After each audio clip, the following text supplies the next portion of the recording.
And they were even using Crystal Maiden when she was not that popular. Naga Siren, Crystal Maiden. We still don't know if it's gonna be 5 or 4 Maiden. And Puppy. Naga, it could be what? 1, 2, 10 3, 4? seconds. Anything? I feel like Naga Siren 5 should be either seconds remaining. mid or on the side lane. Just one or two. It'll be a core. The Okay. Dire get a ban. And then, Do you consider offlane as a core? yeah, I mean, like Valve does, you know, when you're searching, you have core MMR, it includes offlane. But I feel like offlane is a thing of its own, for sure. When I think carries, like I group mid and the safe lane carry together as like the 2 carries of the. 10 I wouldn't normally consider seconds. offlane. 5 Contribute. seconds So maybe remaining. not back in the days when it was Maybe a you contribute- suicide lane. But there's so many games where 4 positions have as much or Here's the more farm than their radiant offlaners, ban. so it's like, where does it end, you know? To me, 4 and 3 are kind of merging together a lot. So they have 2 root mechanics already on side of Team Secret against both Ember Spirit and Mirana. Ember Spirit can't even use Slight anymore. It's gonna change that we needed. So Mirana, for the most part, we've seen as a now. 4 position, I feel. The main, Yeah, I think that's the core. We're gonna see either 4 or 5, mostly 4. and it's having like these mids that can set up your arrow as well. Like we saw Kunkka earlier today, and here we've got Ember. So Radiant's turn although to you don't bat. normally see the Searing Chains as much, but maybe with the Mirana, if there's rotations coming in, that's where you get that value point in Searing Chains. And see though. And they ban out Omni Knight. There was a lot of talk about the Mirana before TI started. I heard Omni Knight word a lot as a counter. Strong 10 Dispel, same goes for Abaddon. Just you Get kind rid of of that arrow. ruin 5 the seconds arrow for her. remaining. And if you get arrowed with Heavenly Grace on you anyway, it's not a 5-second arrow. 1 second arrow. 0.1. Yeah, that arrow is not lasting all too long. So that's a add-on. But yeah, what's it doing? How do you rate Newbee? Like, I see 2 against Liquid. Was that just like a shock factor? They came in well prepared, had some good strats. Like, Radiant's do you think turn they're to actually great?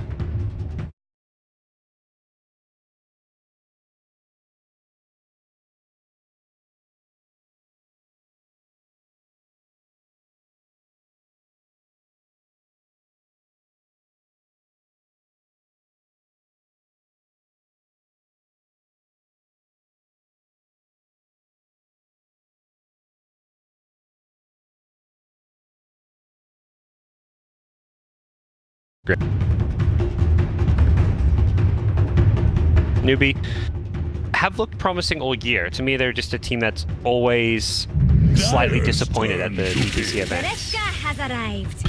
When they're playing as forward, I was always just like, man, these guys, they should do well. They look really good. And then it was like, okay, they got bottom 4 or bottom 8 at a mate.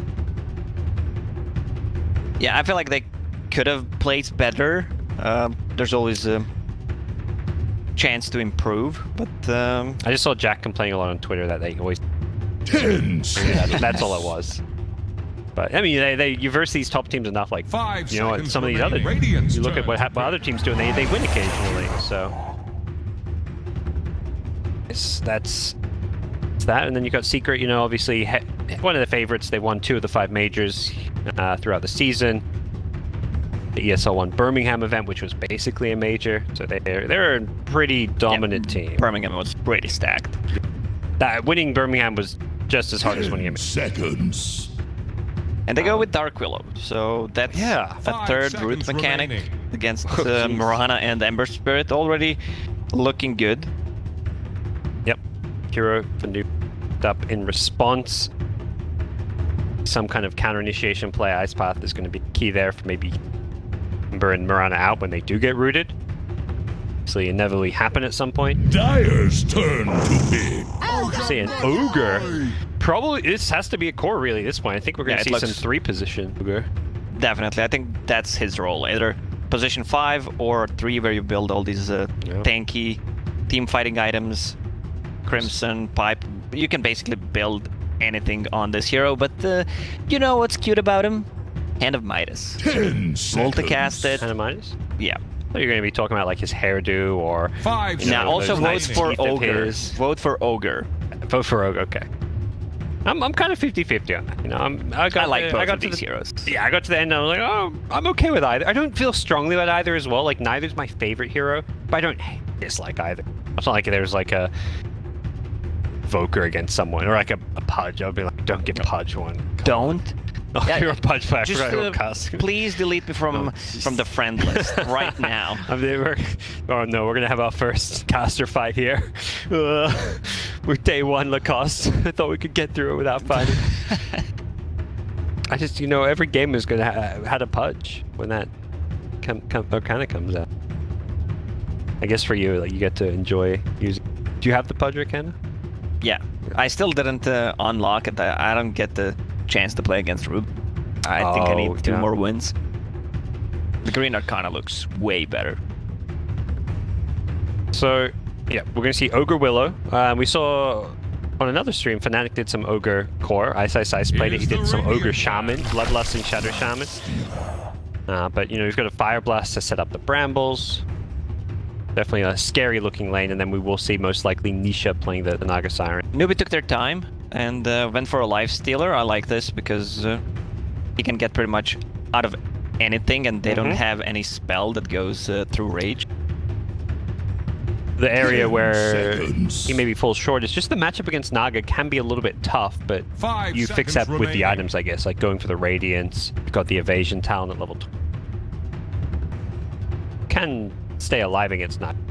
I don't imagine we'll see any kind of Armlet Deso when you're playing it. Could be wrong. They already have Ember Spirit to deal with the illusions, but the That's true. Radiance against illusion, always great. And you can just go into backlines. It's great against Dark Willow, the Shadow Realm as well. It looks like a really good Radiance. And we've even seen earlier The today Dire the get support a Miranda bag. gets Acceptor and basically becomes a core. That's another way of dealing with those illusions. Does look like Newbee will be looking for an offlaner with their last pick. That's what Secret think as well. Banning out Tidehunter. Another hero that can also push out lanes, deal with illusions. As for Secret, looking for their other core. Naga could be mid. 10 Safe lane. seconds. I would love to see Team Secret 5 getting seconds something that remaining. goes to rage. What are we looking at? Or someone who can man up and just fight against the life stealer. Jug is still in the pool. Jug, sure. But Jug Naga Siren kind of feels. I was thinking of something like with like the insta-stun, like a Dire's DK, you turn know, to pick. where you can just have that. I mean, you're playing against Ember and Lifestealer. These are heroes that you want to have big stuns against, maybe. Not that maybe Radiant's turn DK to into pick. Lifestealer is the best matchup. There's an Underlord. Tanky fella. They needed the pipe carrier here, and Okay. it's gonna much value. Underlord, if he tanks up, I don't feel like there's that much damage on the Secret side right now to deal with him.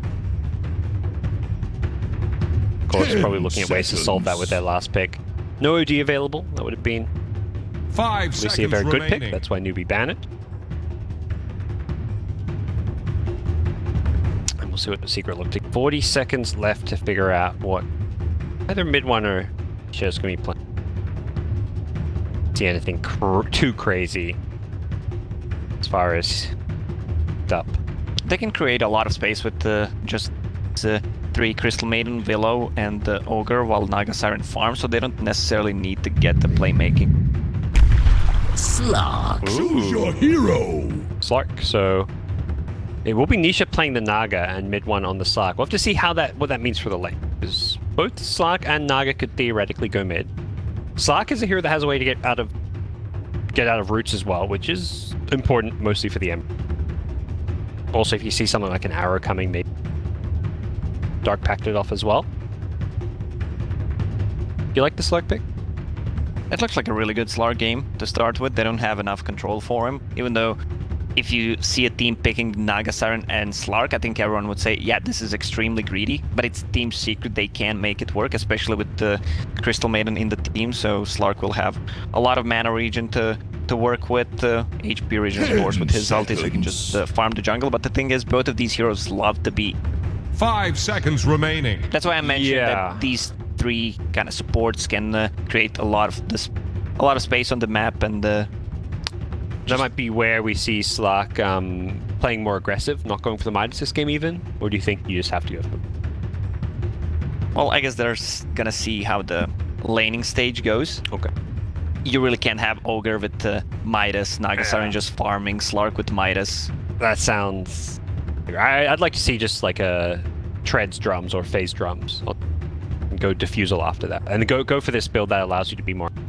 It's kind of more mid-1 style as well. Nisha's the guy that's going to farm and go play for the late game.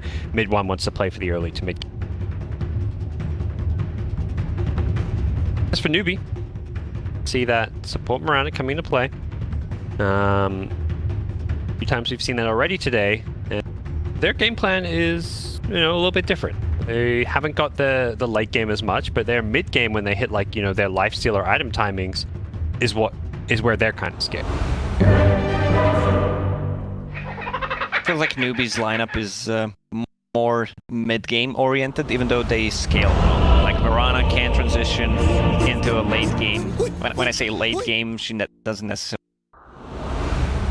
get a buy Satanic, but with Aghanim Scepter, she actually deals a lot of damage. She can, actually scale. It's not like this hero that's going to fall off completely. Has ways to farm as well. For battle. See how things pan out here as we get ourselves underway with the lanes. Typical 4-position stuff, both 4 positions you talked about, Lacoste. They love these Sage's masks. Yeah, it's kind of a new meta where you just buy Ring of Protection in the side shop. You get +8 damage from it, 2 armor, some mana regen for your laning partner. Yep. And yeah, gives you these very strong dual lanes, and then no other big surprises, it looks like, with anything. Naga sending out some early illusions. Like Ember. Thought about trying to kill it off, but that's not going to be happening. And it will be Slark going to the mid lane. That was one of the questions. Obviously, typically mid-1 is the mid laner, but every now and then they do send Nisha there if he's got a certain hero or matchup they want to play. Like, particularly when he used to play Morphling a bit, he would go to that mid lane. Going to be the case here. Slark mid because he is going to get levels and comes online faster. He's going to be that playmaking hero, even though Slark is really not that. Battle for the bounty runes. Does look like Newbee were hoping to get these top ones, but 3 secret heroes are there. Make it 4. Arrow going to go flying in, not going to land, and it will be 3 bounty runes going secret's way, as they did manage to get 1 at the bottom lane as well. Do we see lane swap? So Newbee see this, and does look like Puppy's going to be kicking down bottom. Not to the tower, just to the shrine. What's he up to here? Blocking camps. Okay. What's the idea? Is he just worried about Underlord getting in there, like with pulling waves from behind the tower? So that he can't farm both lane creeps and the jungle creep. And I guess Puppy's expecting to be able to zone him out and maybe to force him to pull waves from behind this tower. Instantly, Puppy's coming to help out Nisha secure this lane as best as possible. See how this goes. Snaking, very tanky fella. This is Underlord in a nutshell. Meanwhile, back at top. So narrow down bottom. Yeah, Puppy actually got hit by this one, and that's going to be first blood. Snaking gets the last hit. Really nicely played. Back at top, it was Ogre pulling waves from behind the tower. That's what I want to take a look at, but first blood is claimed.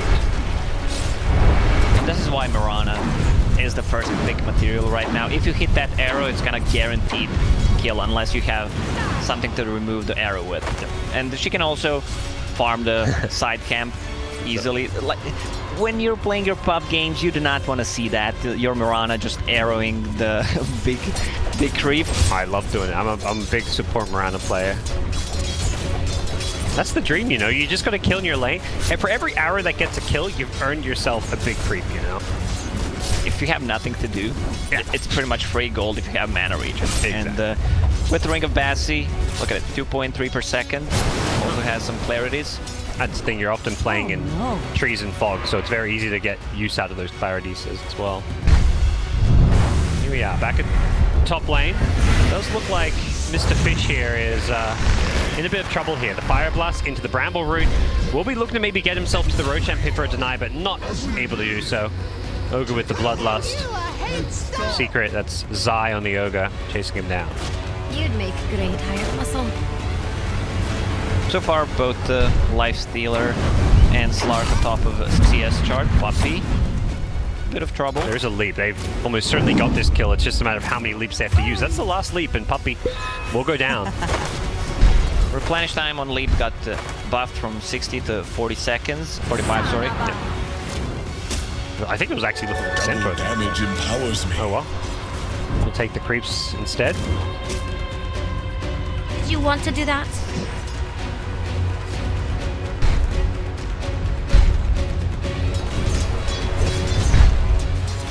Mid one should be careful on a mid lane. Double damage, but he's also looking to keep taking these stacks. He's manning up there, looking for the kill. Who's going to get Ember? Just wins the reckless battle. Is he suiciding? Yeah. He's trying to die while the Slark's still dead. Yeah, that's worth it. Yeah. He's not getting any XP. You're out of mana, out of regen. And what you know, if Slark TP's back into the lane while you're still low, he's going to be able to crush you. So you want to be having full health and full mana in lane. You don't mess with CCNC. This guy's a player. CCNC has always been the player that has a great understanding of the laning stage. Sometimes his decision making in the mid game were not perfect, but one of the strongest laners. The best of this mid matchup. Slightly behind on CS, 4 last hits, 4 denies, but with that kill, a bit of an edge, and it is a 50 net worth advantage. Experience-wise, he's ahead by almost half a level. A bit under that, so is ever so slightly winning this mid lane. I was using word slightly intentional. Absolutely not. I would. I was practicing. I'm not that clever, my Lacoste. backstroke. Too much credit. Didn't get that range creep. He's a failure. As Kira up top. Bully back to the tier 2 tower. Yep, so making use of this Bloodlust. Definitely one of those spells. Level 1. It is well and truly a value point. For a moment I thought that was Dark Willow with level 25 talent. It's a lot. Arrow is gonna hit. Leaves some forward with the Style Storm. Nisha gets hit by the double, but it's not going to be enough to bring him down. Miranda still has one more leap charge. It looks like Puppy should die here. Has a salve if he can juke this one, and is succeeding in doing so. Runs north. Nisha also salving up, so it is going to be Miranda needing to get the hell out of here. Snaking. Making incredibly low. He's just gonna out-regen the damage from Crystal Maiden. Both going to be forced back here. They want to heal up. Bounty Rune's coming soon, and with those two heroes forced to head back to Fountain to heal up, Puppy should be able to get both these bottom Bounty Runes.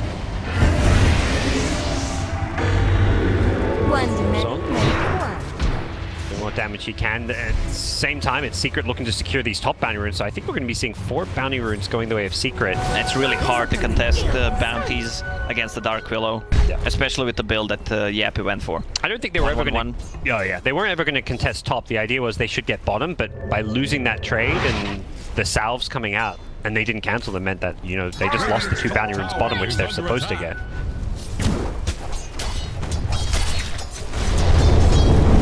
Back at mid, Ember's hit level 6 now, so has those remnants that Slark has to be a little bit careful of.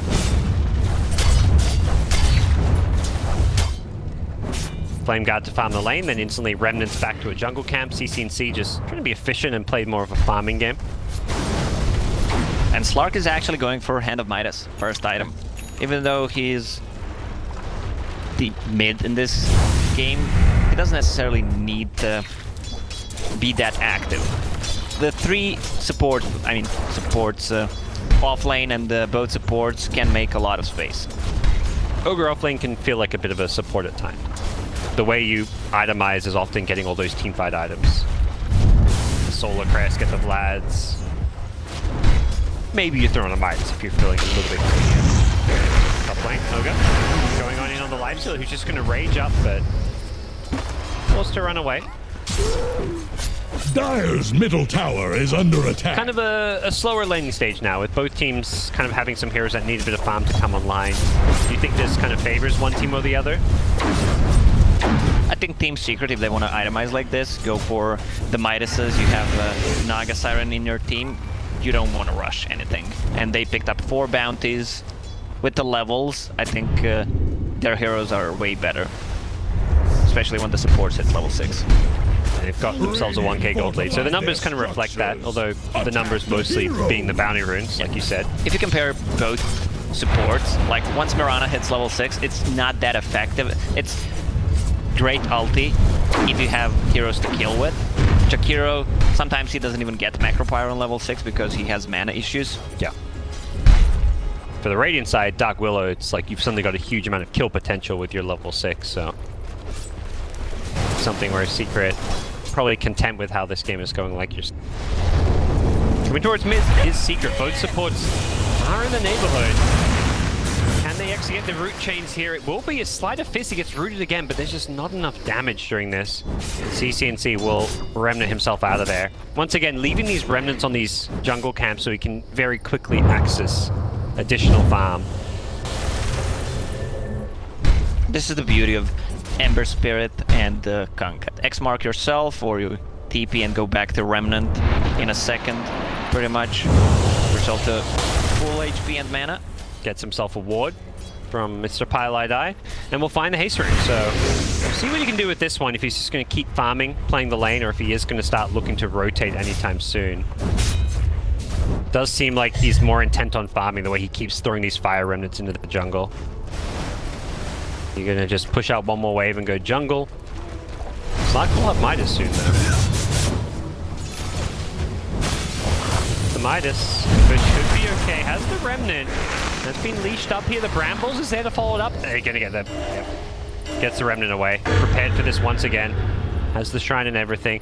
They do bully him out of lane time and time again, and I think for Secret, you're still okay with this. Obviously, you prefer to kill him, but hey, Slark's free farming, Naga's free farming. They've got the top 2 net worth heroes on their side. Yeah, and if you look at the itemization, Team Secret is playing the economy game. Ogre also has Hand of Midas queued up. Both of the supports have, actually 3 heroes on their side have GPM talent. So yeah, they're really good to, to play this in super late game. Some of them come along, a bit like CM, you need 15 for it and stuff, but you'll get them. In on the top lane, they want this Mirana. Arrow from the trees potentially could come. They will land it. Is the damage going to be there? With the phase boots, he's pretty tanky. Infest damage will be just enough as Mirana, Yoar, gets that kill.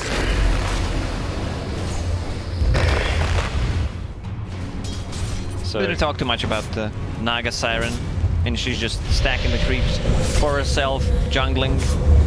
404 build, pretty much standard. You can spam out the mirror image. You can see going for a solo kill here on the Slark, but won't overcommit.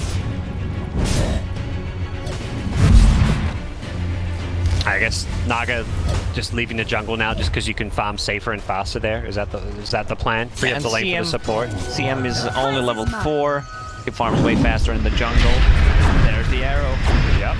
Had to wait. Hit the range creep. Didn't land it on Puppy. Need some friend. I think the route wasn't going to be long enough, so he had to kind of guess where Puppy was going to move to, and it's a bit of Malice level 2. Okay. 1.2 second duration. If he maybe leaped forward, the arrow would still connect. I don't think they needed a longer stun. It's CM who's only level 4. I love this. Capture level 6. Alright. With the Bedlam, they should have the damage for a kill here. They are going to go flying through, but that's not enough. And here comes mid one, looking to get himself some essence. Permanent agility acquired. What do you love about Mr. CM? Well, Bracer instead of Boots. And that Bracer just saved Puppy's life potentially. No, still going to go down to the Mirana, leap Starstorm, but did force an extra bit of commitment. Who needs Boots anyways? DCNC rotating nice and early here. Yapster could be in some trouble. Flame guard. CCNC. Gonna do what he can to apply some pressure here, but maybe a little bit careful. Naga actually canceling that TP. Perhaps feeling not too sure about this one. And Yapso's going to die to one more Sleight of Fist. It's up in a couple of seconds. Yapso, he's just dead. Yep. Well, level 4 Sleight of Fist, that's what it does to you. 6-second cooldown. Can't really run away. And all that extra damage from it. 160 bonus hero damage.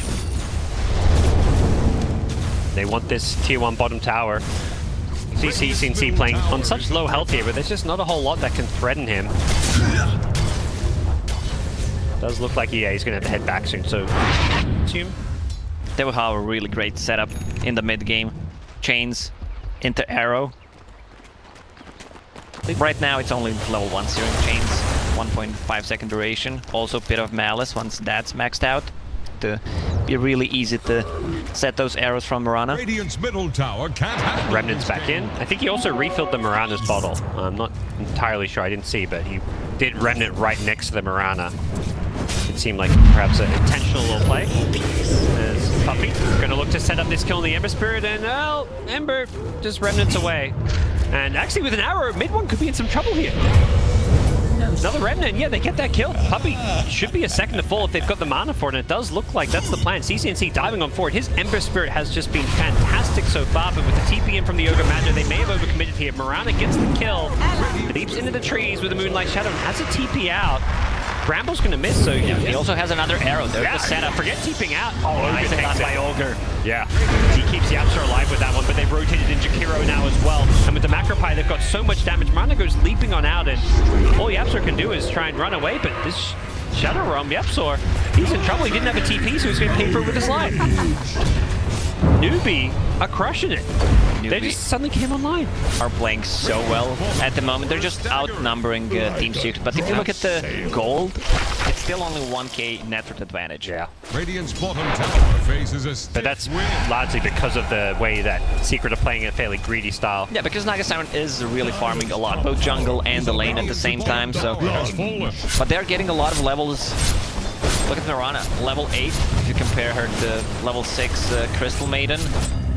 Dark Willow, I mean Dark Willow is also level 8. Is under attack. Similar-ish, but nicely lined up. Gets the arrow, pops the shrine.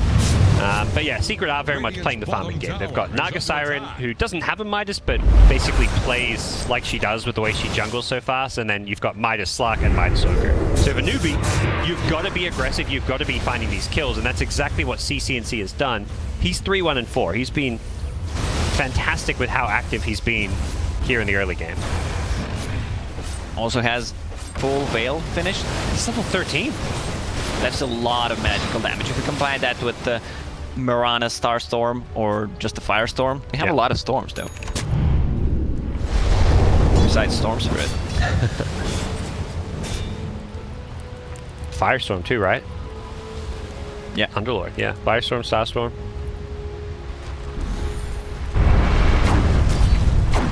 We'll see. It still does feel like a very good slot game. He can just come online a bit. Has a Hood queued up. Mid one really looking to tank up here. Which reminds you, the Eternal Envy Slark build. He used to go Hood, right? Yeah. I think that was a... You know, at first people thought it was a bit of a meme, but then it was like, actually, this situationally is quite good.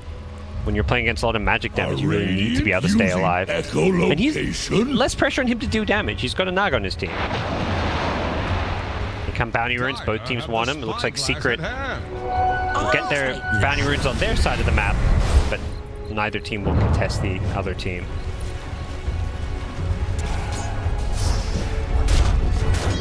Absolute continue to farm. He's going Midas as well, so there's one Midas on the Newbee side. It's the Brood with the Searing Chains. CNC getting brooded himself, and we gotta find all too much more of that. And it does look like Newbee are just going to group up here and try and take this tier 1 tower. It's been bloodlusted, but with the siege creep, this tower should be going down. The question is, can Newbee get the last hit for it? Arrow is still on cooldown, or they may be able to go on that Crystal Maiden. For Newbee, you really want to make sure you try and get this last hit on the tower. You don't want to see it get denied here, and it does look like Secret aren't going to be able to contest it. A lot of zoning spells from Newbee. You have Ice Path, it's only level 1 at the moment, but Pit of Malice, so they can pretty much choose where they want to fight. Still didn't see Naga Siren using Song. She's farming enemy jungle and may need to use it soon. Nisha. Does Nisha go for the Song here? Go for this extra creep wave. Nisha may get a kill. Oh, okay. Nisha just owning it up. Have they got anything to cancel this from afar? They do. It's an arrow from Mirana. So well played. Nisha gets caught by the arrow. Right afterwards, Mirana actually walked into the sleep, but she did her job. She got the arrow. Now they're going to kill Nisha, and they give the kill to Yawar. Really nicely done by Mirana. Leaps away from Song. Top lane, mid ones. He's being stunned, but he's actually the one who's got a lot of damage here. That Hood's saving Slark's life almost, I want to say. And they've got 2 spells that catch Naga while he's trying to Song. Oh, top lane. Nice searing range into an ice path. There's a pit of mouths as well. They're just chaining them as well. They do get the fear out onto the Ember Spirit. Have they got any follow-up? They get him with the pounce as well. Sleight of Fist unable to be used as Mirana now rotates in as well. But they've lost CCNC and the Slark getting a lot of stats here. Snaking just trying to get his team out of this one. Mirana with the ice path will be kept alive. They cancel the relocate out. And Slark now with the ultimate, able to keep on fighting. That's a lot of agi. 28, 29, 87 stolen agility. All of this essence shift, but mid one very low in health. What a great build. This Hood pickup really paying off there. And Snaking canceling the Dark Rift out. I'm not sure if he would have saved the Mirana or not there. Would have been close. He's gonna go in again. There he goes. So tanky right now. And the Slark with all of this agi just wants to go diving into these kills. He's just gonna take the tower instead. 200 plus damage, Hand of Midas. He's level 15. Yep, they may have killed that Naga, but it's still Secret winning the farm war. This is so untypical of Secret. They just took a tier 1 tower 18 minutes in. Their first tower of the game, yeah. They are playing a much slower paced, greedier game, and it's working okay for them so far. I mean, they're ahead on gold. Pressure is still coming their way, particularly with CCNC's Ember doing as well as he is. Gonna be hitting level 15 soon. Get that extra Searing Chain second, perhaps. And Mirana had 4 stuff queued up, but I think realized the way this game is going that she needs to be greedier. Now buys some Aghanim Scepter components. She's definitely gonna buy that 4 staff after. Later, like yeah. it's a must against the Slark, against the, let's say, Ensnare, Bramble Maze. Newbee, they're smoked. Yeah, what are they going to do here? They have got Moonlight Shadow. Sure. Pop Snaking Smoke, but it does look like they're going to back off a little bit. Ember now with a Maelstrom complete. Even more damage coming into play. Thinking it was real, they did root up some Naga illusions there, but the case that it will amount to a whole lot. Naga only needs 200 gold to finish the second diffusal blade. Slug already got one. They got the chain roots into an arrow here. Have they got the damage with the Starstorm? It's going to be plenty of damage. As Ember Spirit goes sliding in for that last hit. Slark on the high ground. Whoa, wants to go onto Pylai Die. Pylai Die. Some trouble, gets feared up. They've got this mech though, and this mech is going to help keep Pylai Die alive. And Yapsor may have overcommitted for this one. The roots are there. The Ember's going to come bouncing back in just a second now as well. And Slark may be forced to Shadow Dance his way out of here. Can he leap himself to the low ground? Does do so with the Shadow Dance and just TP himself on home. So a 2-for-1 trade. Bounty runes are spawning. That's the second diffusal blade. Who bought the Naga got the second for the Radiant, yep. Okay. Uh-oh. Arrow. Can you get the die to newts? Shouldn't be able to, no. Not a fun game for these supports. I feel like we've seen a fair few kills, but most of them are coming on these supports, and 6 deaths on Puppy's Crystal Maiden, 4 on the Dark Willow, 10 of these 16 kills. Good play by CCNC. Dodges that to pounce, otherwise he would have died for sure. No mana, now he popped the region. He ward off. It's Mirana, by the way. 7, 1, and 8. 15 out of 16 kills. That's impressive, to say. definitely putting on a show as far as what this 4-position Mirana can do. And all it took was a small little buff on the recent patch, and suddenly Mirana's support looks a whole lot better with that extra int, the lower cooldown on the arrow as it levels up as well. And that's the big one, I feel like, that cooldown improving, because as a support, your arrow stun is one of your biggest tools. Yeah, but the extra end, so you can use arrow more often. Oh, and when you're playing that support in the lane, that's such a big deal. Like, you're going between arrowing, trying to go for kills, and also just jungling a little bit. Very even game here. Newbee holding their own against one of the TI9 favorites. He sure runs into Jakiro here. That's a real one. They get caught out by a Rage Lifesteal, who has completed a Radiance here. Yua's just been quietly farming away on his Lifestealer, hasn't he? Yeah, we didn't talk about him. Radiance going for Halberd next. Sense it's going to be a lot of evasion, and Naga's a hero that does not deal with evasion at all. When they're using Moonlight Shadow, if they want to play aggressive, Lifestealer should turn off the Radiance, because if they have a ward, it's going to reveal if they go past the neutral creeps or the creep wave. Yep. Dire's middle tower is Both under teams will pressure. slow things down here. All these Midases, they're going to start kicking in. A lot of GPM talents that'll be flying around as well. Dire with one or two of their own. Back at mid, Ember leashed up, but he should be okay. Immediately Dark Packs off the Rooters. Could be Ogre Magi in trouble instead. Lifestealer goes charging in with the range, and the Ice Path to follow it up. Happy with the damage. I think with the rage wearing off, Yuwa decides he's going to run the hell out of there. Game of cat and mouse. As one team pokes but doesn't dare go too far, and Ogre actually does go too far. The sleight of fist damage really starting to add up. A lot of zoning tools on both sides, actually. Crystal Maiden ulti, Bramble Maze. On Newbee's team, you have Ice Bash and Bit of Malice. They've been using the combo really effectively. Yeah. It's like a game of harass almost, where it's like you're poking at them from afar, but you're not really willing to commit until they get really low. Dire's middle tower is drowning. Lifesteal does have the money for the Halberd now, so he's going to suddenly have a lot of evasion kicking in once he hits that level 20 talent as well. Find that with the Radiance, and you're looking at, you know, close to like 50% evasion against Naga Siren when the Radiance is on.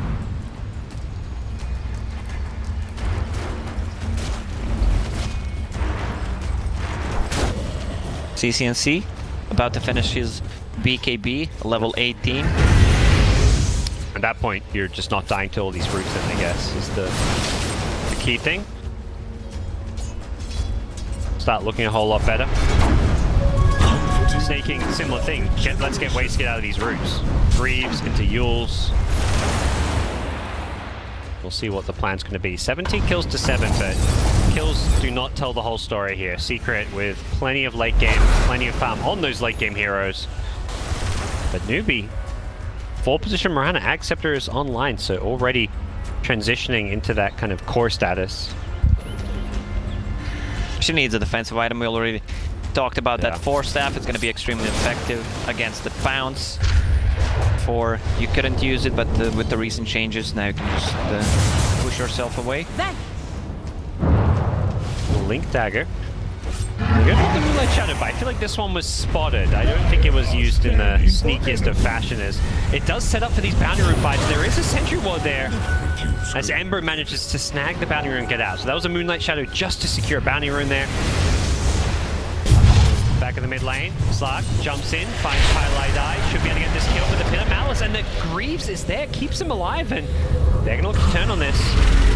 Slark does have a pounce in a couple of seconds, so we'll be okay. Bounty rune down here in bottom lane, it looks like perhaps a forgotten one. Naga did not want to risk going for it. We saw only one sleep being used by Naga. She even died after that. Yeah, because of a good positioning from Mirana. They don't have the best team fight around it, I guess. Like, it sets up maybe a, what, Bramble or Freezing Field. It's decent. It's not like some of the more amazing combos. There's an Infest combo. We have not seen this one yet. And it's Gonna succeed in killing the Ogre Magi. Yep, the Fear not gonna catch on the Lifestealer. Does catch the Ember, who could be in some trouble. CCC, he can't BKB until the Fear is worn off. Gets it just in time. There's a sleep as well. Trying to help his buddy out, and I think CCC realized he's got no mana. He's got to get the hell out of there. He leaves a Remnant behind. He wants to TP himself on home, but he's got no mana to do so, and now he's being diffused up as well. Where's the Grief? Snaking needs to help his buddy out, but it's on cooldown. Ember still in some trouble, and he goes to Slug. Shadow Dance is there just to get this kill on Ember. CCC is done for. There's Snaking. Just going to ulti himself out of there. He was trying to save his buddy, but couldn't do so. Radiant's middle tower. Oh, he almost found him. That would Team Secret is looking for this prolonged team fights because of the Slark. I love the Blink Dagger pickup on him. He goes in the back lines, kills the Jakiro before he can get anything off. Doesn't have a defensive item yet. I mean, it's a position 5 Jakiro, so you can't expect him to have an item or item and a half at 26 minutes. And that was a tough one for Ember. CCNC, if he had mana to TP out there or just disengage after he popped his BKB, it would look a whole lot better. And Slark with all this stolen Agi is just going right back in, but this is what they want. Just build some Agi on Slark. He's level 20. Went for Dark Pact damage we saw in the previous series that we casted. +1 second bounce leash. Yeah, that's right. And hey, he forces out a Moonlight Shadow just to save the Jakiro's life, so not the worst case scenario. GPM talents coming online. Dark Willow hits level 15. How's CM doing? Just level 12. Still a bit of ways to go. Our boy Ogre didn't go for it. He went for cast range instead. Wow. It's a 90 GPM talent. I'm surprised to see that. I'm going to be honest with you, because CCC BKBs here, somewhat forced. Does look like he's going to do as much damage as he can. As elsewhere, Nisha kills off Pilot Eye. Pilot Eye, it's a rough game for him. He's constantly being preyed upon. And I think Secret want to keep fighting. They've still got decent essence shift on the Slark, although it is fading quickly. Blinking forward, onto Snaking. This is one of those heroes that's pretty much just you know, an Agi farm. You're just going to keep on hitting him, building up that agility. Wow, wow, that halberd on the Slark may just save Snaking's life. He's still getting jumped on though. The Crystal Maiden goes down, the Fear coming out onto the Ember, and I think it is going to be the death of CCNC. He just can't escape. He can't play into these leashes when his BKB's down, and Slark is just an absolute monster. He comes onto the high ground. Not sure he intended that one so much. They need to be careful. There's so much Agi with the Bloodlust as well on this Slark. He's building up those stacks so quickly. That's what they wanted to do. Just go in, look for these prolonged fights where Slark can build up the Agi while Naga Siren finds someone in the back line. And these two Diffusal Blades, you really can't fight without mana. We saw that in a couple of patches before where Nyx Assassin was extremely popular. Nyx and Medusa combo. This is the one that I really like, especially against the big team fighting heroes like a Tide Hunter. You burn the mana or just use Snake once, he doesn't have enough to use it. Oh, right after that, they're going to claim themselves an easy Roshan. Uncontested, Slark gets it. And Team Secret start to take control of this game. It's only a 6k gold lead. They're down on kills, but it's this feeling that Newbee have maybe missed some of their timings going into the late game. Have they got the tools to deal with Naga and Slark, two very scary late game carries? Team Secret is the team that will punish the smallest mistake. We saw it right there. Gold lead was 1,000. 2 minutes after, suddenly 7,000. Dire's top tower is not what you want to see if you're a Newbee fan or an NA Dota fan. As Slark continuing just to poke his way in, gets the essence, goes out. Does have to pop the Shadow Dance this time. I think a little bit worried for his life. But applying that pressure as bounty runes are spawning. And see if Lifestealer can manage to get this one. It does look like he's going to manage to get into the enemy side and claim one, maybe even both these bounties down bottom. It's a smoke from Secret. It does look like it was more a warding smoke being used. A lot of big items coming out on Team Secret. Naga Siren about to finish her Butterfly. Ogre with the freshly bought Force Staff. Slark has that Skull Basher, and Lotus Orb just finished on a Dark Willow. So the item timings are pretty much perfect on their side. Naga Siren just needs a little bit more gold. She actually has it when she sells the Raid Band. Gotta say, even though it's now being backpacked, this hood on the Slark helped him so much in the mid game. As far as just being a threat that can run in and feel a little bit safer. Play without a BKB, which is a smart item pickup. And now we're at this stage where this Slark is very hard to deal with. Level 22. Has an Aegis, of course. Looking to initiate in on him. They've got the 4-staff, which means the arrow is not going to latch. Instead, they're going to go on the Ogre, who now doesn't have that 4-staff, so... He dies, but that saves the Slark's life, because they were somewhat alone down in this bottom lane. They would have definitely killed him at least once. Meanwhile, on the mid lane, Nagasarin putting a lot of pressure. They need to address this problem. Yeah, Naga illusions are starting to hurt. Twilight Eye is losing the battle against one. He even has to pop a shrine. That was more than half his health gone to a Naga illusion in no time at all.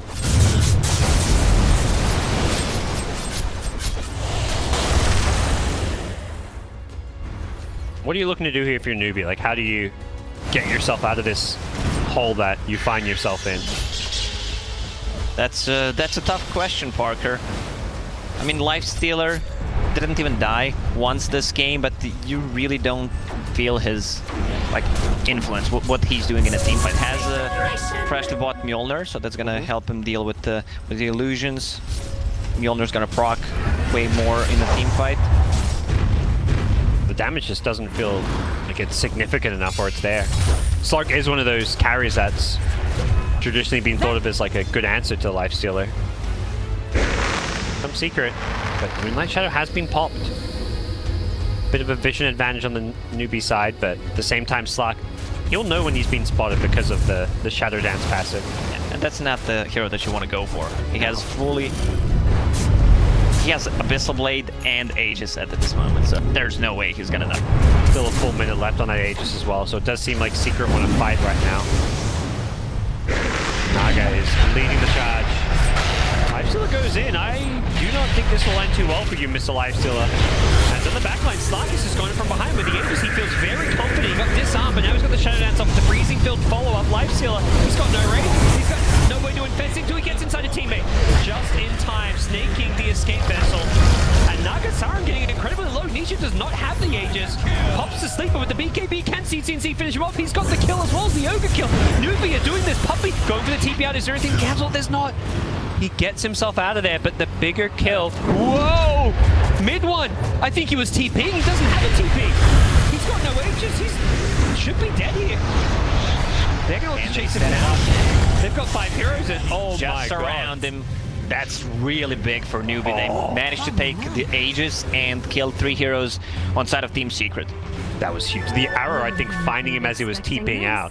Secret tried to focus Lifestealer, but they don't have anything to address the evasion. He's level 22, so that means 20% evasion coming from the talent, 25 from the halberd, and from the radiant 17%. Yeah, 39% plus radiance. Well, not that it works additively, but you know, it's around 50-ish. Give it 52% or so is what we'll call it. Slark, no, not Slark. Lifestealer charging in, wants Puppy. Puppy trying to juke around some trees. These trees are being very pesky, but they'll get Puppy nonetheless, and that's 4 heroes dead. They're chasing for more. I believe that's Snaking just going into the enemy high ground. He's very tanky with this armor of his. Look at the damage on Underlord. 300 right now. Whew. Beefy boy. Getting 106 permanent damage, as well as the rest of the bonus damage. 2 huge items now that Newbee picked up. It's a BKB for a Lifestealer and Hex on Ember Spirit. So Slark, once he blinks in and uses the Dark Pact, Ember is going to Hex him. We asked how Newbee get themselves out of their hole. It's winning a big team fight into an Aegis. They're going for this tier 3 tower, but they are going to not really commit to it as they Dark Rift their way out of there. I think recognizing that all these heroes respawning, they are not in a position to push high ground. The cute little play that you can do when you're playing against the Underlord, once he uses the Dark Rift, try to force the sound out. Ah, yeah. Have they got many 4-stops? Ogre has one. Ogre, yeah, that's the only one, but here's one. see Nisha be careful. That last fight, he was a big part of the where things went astray when he took all that damage. And such a smart timing of CCNC's BKB. Oh, going in, CCNC losing his mana very quickly, and he did not have any fire runes to get out of here. Does throw up another one. Has only one left. Doesn't even have mana for Hex. Gets in this up though. I don't imagine Slack has detection. He does but backpack. it's in backpack. Yeah. You just don't have the item slots for it as a carry. And now CCNC has backup nearby. He's a bit low on mana though. Starting to juice himself back up. The Hex giving him some good mana regen. And they'll just take that kill with ease. This is support, but take those. Dire structures are That was a fortified. 10,000 gold. Back at mid, Slack. Trying to find a way to build up some essence once again. See these arrows just constantly flying out. I feel like every time I look at this Mirana, it's just, you see there's an arrow being shot somewhere. It's that 10-second cooldown. Such a nice quality of life improvement. Is under attack. And you can't focus at this Mirana. She has 2 defensive items, which are extremely good against both the Naga and Slark. Radiant's middle tower can't handle this daily. With the CM there, didn't hit the Searing Chains though. Back behind them is Nisha, cutting waves and being pesky on the Naga Siren, but it does seem like Newbee happy to just play a farming game. They've got 4 cores, essentially. Mirana scaling very well into the late game, and Snaking getting some good farm himself, also has all that bonus damage. Multiple E-Blades queued up, both Mirana and Underlord. This is obviously a fantastic item to help defensively against the Slark, but even has some offensive potential as well. They have a lot of magical damage, especially on Mirana with that Aghanim Scepter. So supports can be, I mean, they're not gonna be one-shotted, but once the, let's say, they're dropped to 50% HP, they're gonna die. The pseudo Dagon that isn't just offensive damage, it has defensive save as well. It's a little tool. See what the next order of business is going to be. Both teams posturing around Roshan. It's going to be respawning about 30 seconds time. Dire's BCC charging forward, looking for some kind of pickoff here. He's very close to that level 25. Here comes Slark. Who's he going to be going on? Blinks in with the Abyssal Blade.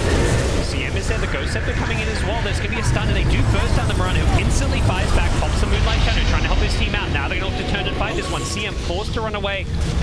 Does have a TP. Is there any detection? The Ice Titan is there. The arrow going to go flying in as well. I don't think that even lands, but it's not needed to land. And Roche will respawn in 2 seconds. Perfect timing for Newbee. Hey, what's up? Welcome to my home, says Roshan. Please stay for dinner. Buyback on the Crystal Maiden. Knowing that this Roshan is a very important one.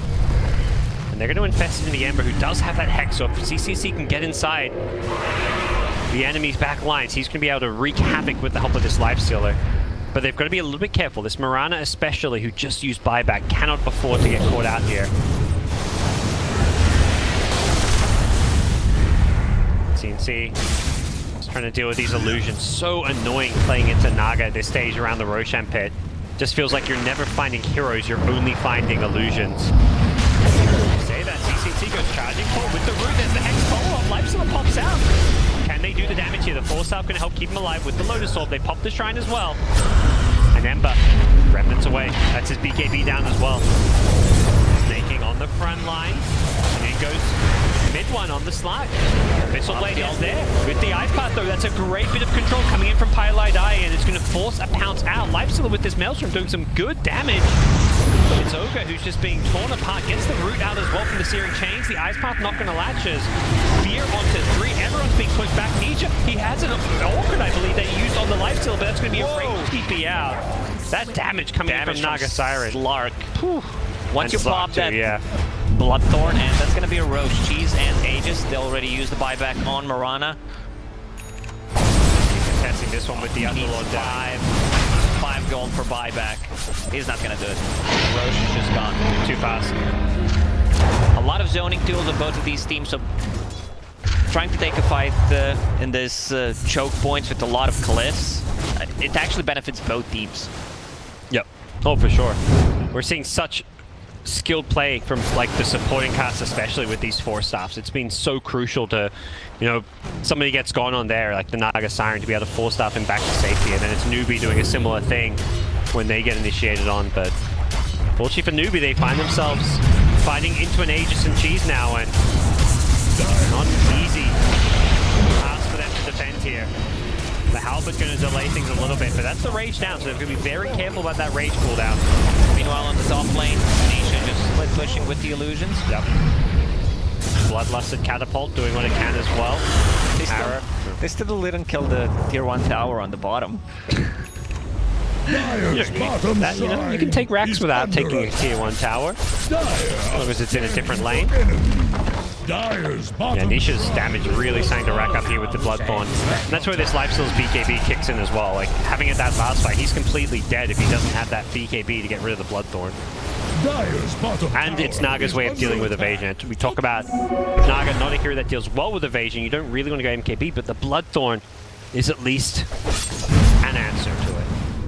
So Lifestealer pops the rage, then a BKB, then another rage. So he has 24 seconds of magic immunity. Dire's top shrine is under attack. We're looking at, it does look like Mirana is not going to go for the E-Blade. Has a Lotus Orb queued up now. Top shrine has fallen. As some of these level 25s will be kicking in. Remnant recharge time on the Ember. 25s will be looking at Slack and Lifesteal, of course, getting the Rage. Slack should be getting the Essence Duration. Yep. Slack Pretty now with standard Mjolnir. Some of these level 25 talents are pretty much no-brainers. 1 second Shadow Dance duration feels like... Yeah, I'm not picking that up ever, unless I misclick. Or you get an Ag Scepter, you know? Maybe then you want it? Just doesn't feel... It doesn't feel good enough with the... It's already 4.5. It feels significant enough. Maybe it feels like 2 seconds. Then you jump in with the Abyssal Blade. Uh-oh. SpaghettiOs. Down goes CC&C. Dire's middle. They're picking them out. Yeah. They want to take this fight. They're going to look to turn this one. The sleep is there, but the life still has the rage. Doesn't manage to connect really onto anyone. And now here comes the buyback from the Ember Spirit. The Song is down. The Ice Path stopping the chases. And the Halberd causing Slack problems. He can't hit with it. Even goes charging in, but just doesn't have a way to deal with that pesky thing as he's now found his way back in. No Halberd online as Shakira gets 4-staff away. The Dark Willow going to buy back as well. Both teams doing such a good job of just poking and kiting one another. The Naga goes charging forward, also gets disarmed. Gets Hex as well. Uh-oh, he needs to find a way to get off. He's being chained some, but he gets it off just in time as CC&C with the BKB is looking to turn and fight. They've killed the Slack once, but he's got a second life with the Aegis. The Naga, though, not so lucky. Does end up going down, and they may just be able to kill the Slack a second time. He gets the stun as he comes out of the Aegis respawn, and both these heroes dead. They're going to use for Puppy CM as well. And Newbee take the team fight. Godlike streak on Lifestealer. 9-0 and 8. Wow. What a game. Back and forth, back and forth. Newbee, you did not expect them to do this good against Team Secret. I don't think anyone did, but I talked to Jack. He said that Team Secret is a really tough opponent, but they might be able to crack it. Okay. Right now, it's looking awfully close, and all those numbers at the top of your screen kind of support it. At least some of the important one being the gold difference. The kills, of course, very Newbee favored with the way this game is played, but Secret themselves getting a lot of good farm going to late game. Let's see what Papa Gaben says. Oh, no, still busted. Sorry, guys. Is it 0 to 100? Yeah. I think the same way the player official names aren't working, that means the Dota Plus win probability is not working. But actually, hey, you know, we saw last time that 0 to 100. It didn't lie. Maybe Gaben's gone away from having, you know, he just knows who's going to win nowadays. He doesn't bother with percent. It's just, you're winning or you're losing. That makes a lot of sense to me. Yeah. You know, it's 50-50 really. Or in Gaben's case, it's 0 to 100. I don't know, I'm confused. But Newbee, walk on in, get themselves a Rax, walk on out. 10 seconds before Slark's back, and they're going to go for these shrines, I got to imagine, and just find themselves sitting pretty. Radiant's bottom barracks have fallen. A fantastic sequence of events for the NA DotA side. After that loss from EG, after the EG lost, I mean, one NA team needs to step up, and the Newbee's doing exactly that.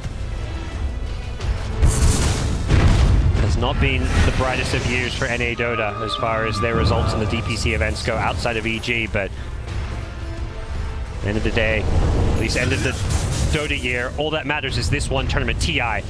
No one will remember what happened to NA DotA at the majors. If the teams here, you show up, you play well at TI, that's what people will remember you for. Newbee, this is a squad that did very well at last TI when they were playing as VGJ. They finished top of their group with a slightly different roster, but it was very similar. Here they are, a year later, looking like another strong, fearsome side playing the TI. Roche may respawn in a minute and 40 seconds. I don't think anyone wants to make a move until then. If somehow they can make a pick-off, that'd be great, but let's see. Actually, Newbee smoking up. Buyback status looking. Most heroes in the game with buyback. Key one without Ember. And I'd say Yapster as well, pretty key. If they can pick him off to start a fight, knowing that you're killing a support who has no buyback makes you much more inclined to commit to him with things like your Hex and your Ember jumping in. And it will be Ember with an infested Lifestealer looking to jump in. Picked up an Aeon Disc, so CCNC realizing he needs some kind of defensive item to stop himself getting blown up.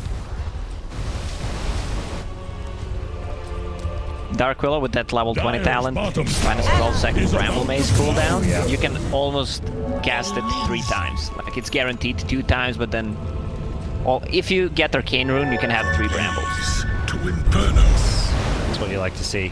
These crazy, chaotic team fights that are going to be coming our way. Slark does get spotted here by an Observer Ward, so they know where he is. But it does look like this smoke from Newbee is not going to lead to a whole lot. Roshan not up for at least 30 seconds, so both teams playing it a little bit more cautiously, playing this vision game. And it is pretty decent vision for the side of Secret, although some of these wards are expiring. Yeah, these 2 wards they have up on the enemy side of the map, both of those about to expire, but they've still got some wards near the Roshan pit area. And that's where the key piece of action will be happening. Uh-oh. What happened here? It's going to be Jakiro getting caught out. Ember considers trying to turn this fight, but I think CCNC needs to be careful. He's alone. He's going for a TP out. Brave TP for sure, but they don't find him. Kira goes down. Back in. There's mid one. Mid one just looking to get whatever agi he can. 24. Extra agi.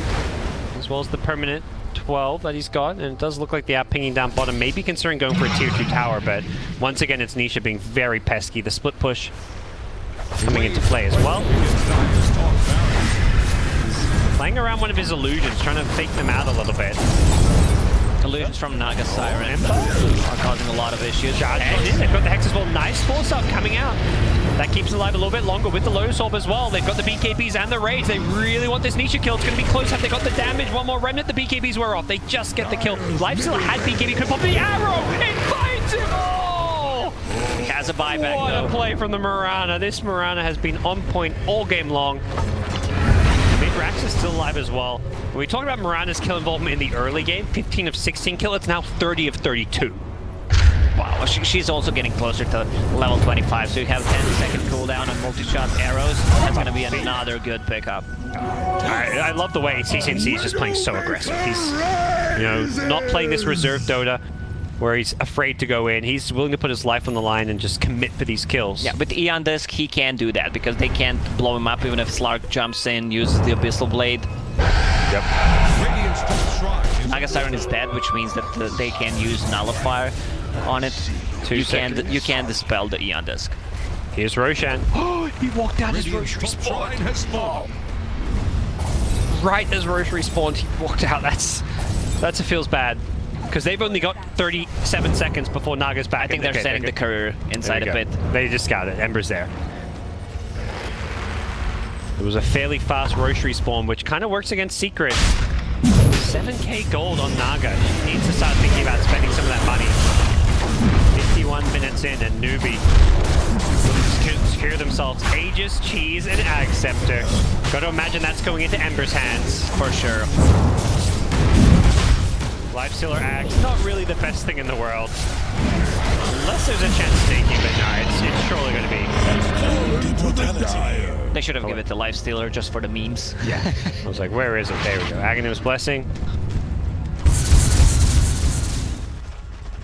It's the reverse Infest Bombs.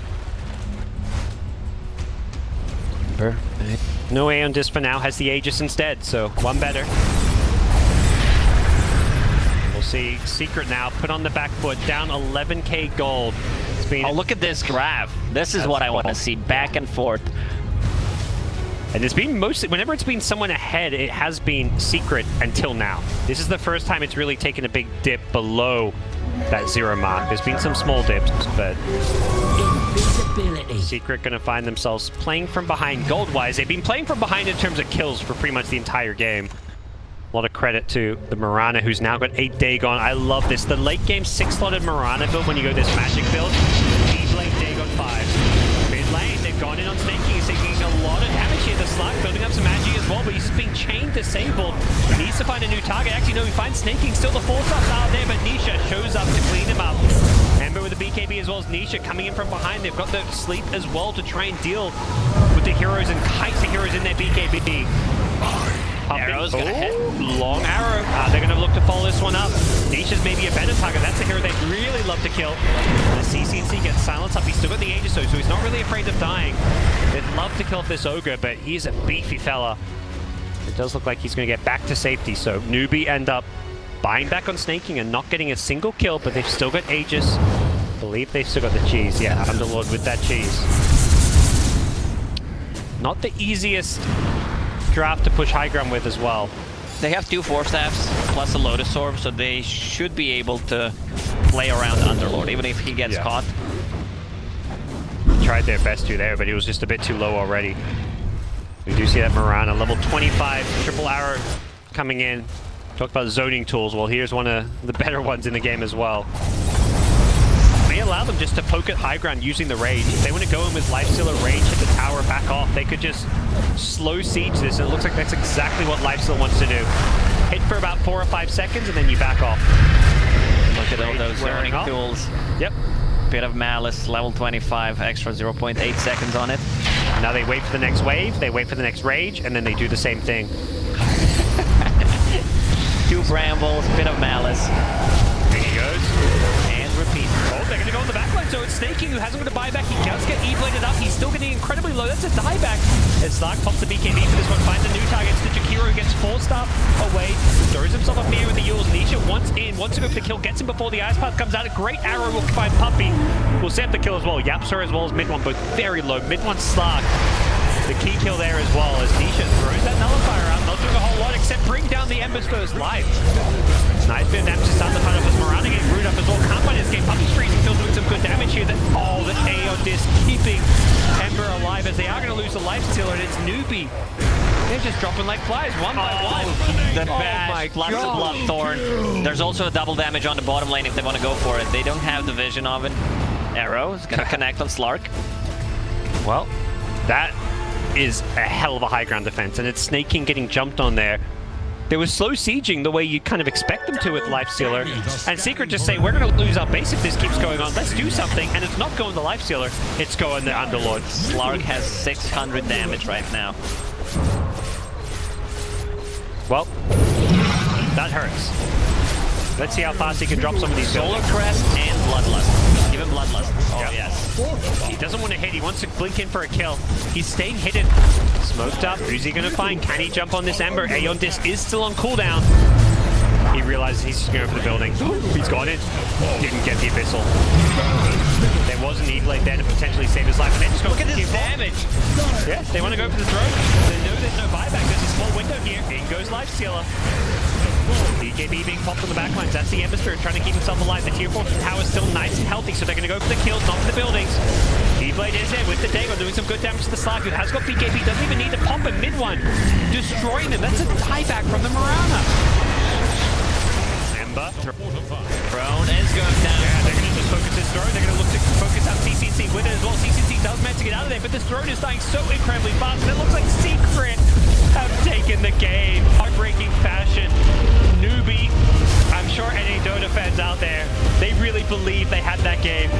They were so close. They were pushing high ground. They had a Rex advantage. And they just couldn't. You know, that grab. Oh, they're like at the finish line and they just stumble. They were so close. This is the thing that we talked about, that if you make a small mistake, if one of the...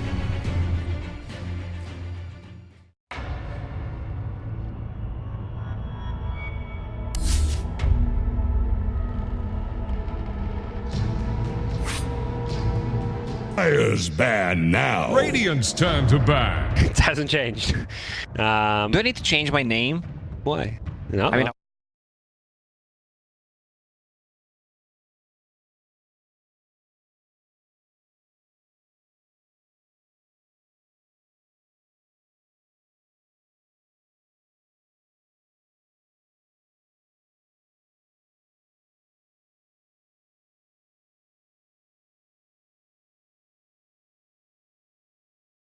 what kind of movies are you watching? Oh, sorry. Gotta keep busy. Oh yeah. Anyway, day one, we're gonna keep it serious here. Some of the players tagged up as their names in game. That's why I'm 5 Parker in seconds game. remaining. Keep it classic. Every now and then I'll change. Are you someone who changes their Steam name every like Nah. couple months? No, I keep the name. Dyer's turn Marine to biologist pick. before Yeah, this you were one. a marine biologist for a long time. How did you get marine biologist? It's from Seinfeld. You're old enough to watch Seinfeld. I haven't watched it, but I was my generation. Old enough to watch Seinfeld, also old enough to watch some Dota 2. Let's get ourselves in the draft. I'm like a pro. How was that transition? That was pretty Radiant's smooth. turn to pick. Sort of, you know, toot my own horn a little bit.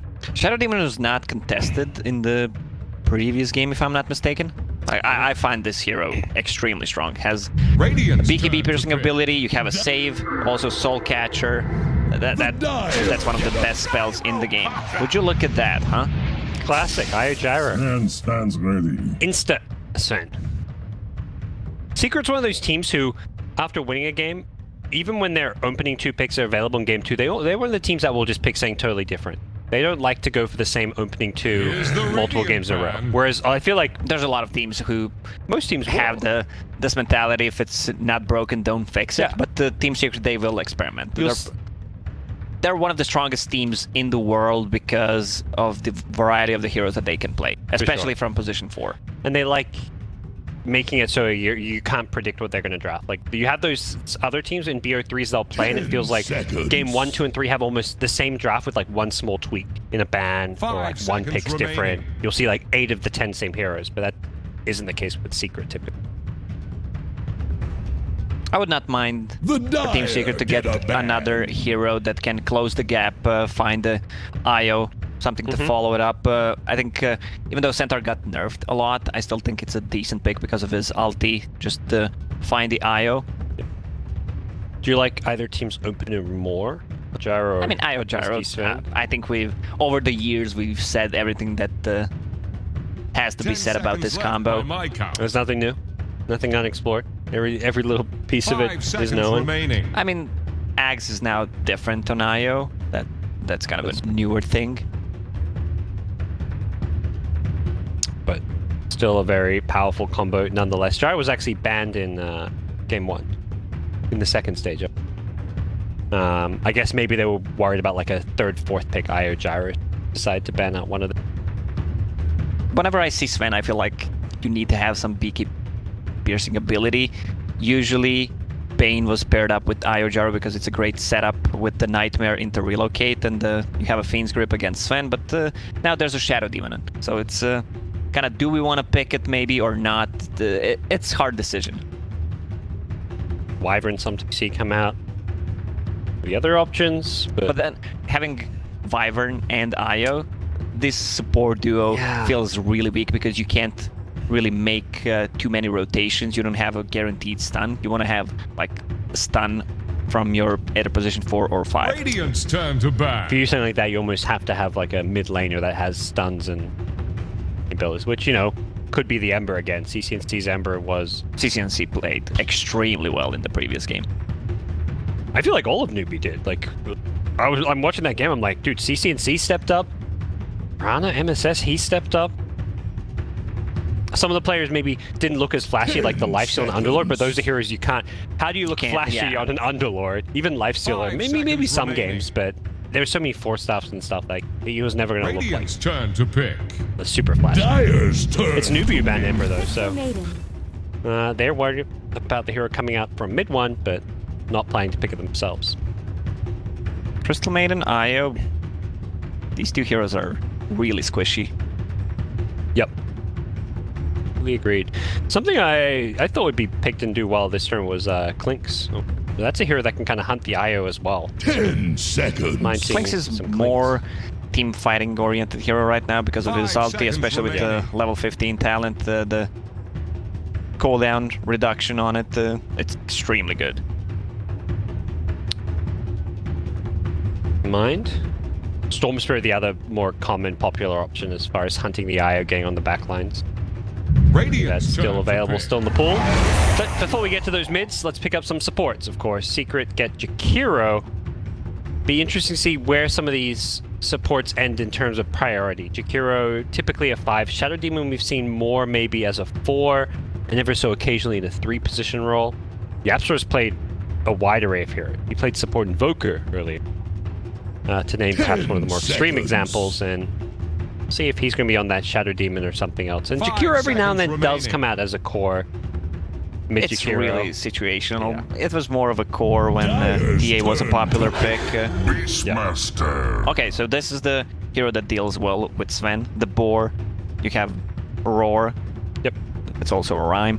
It deals well with Sven, who has a BKB.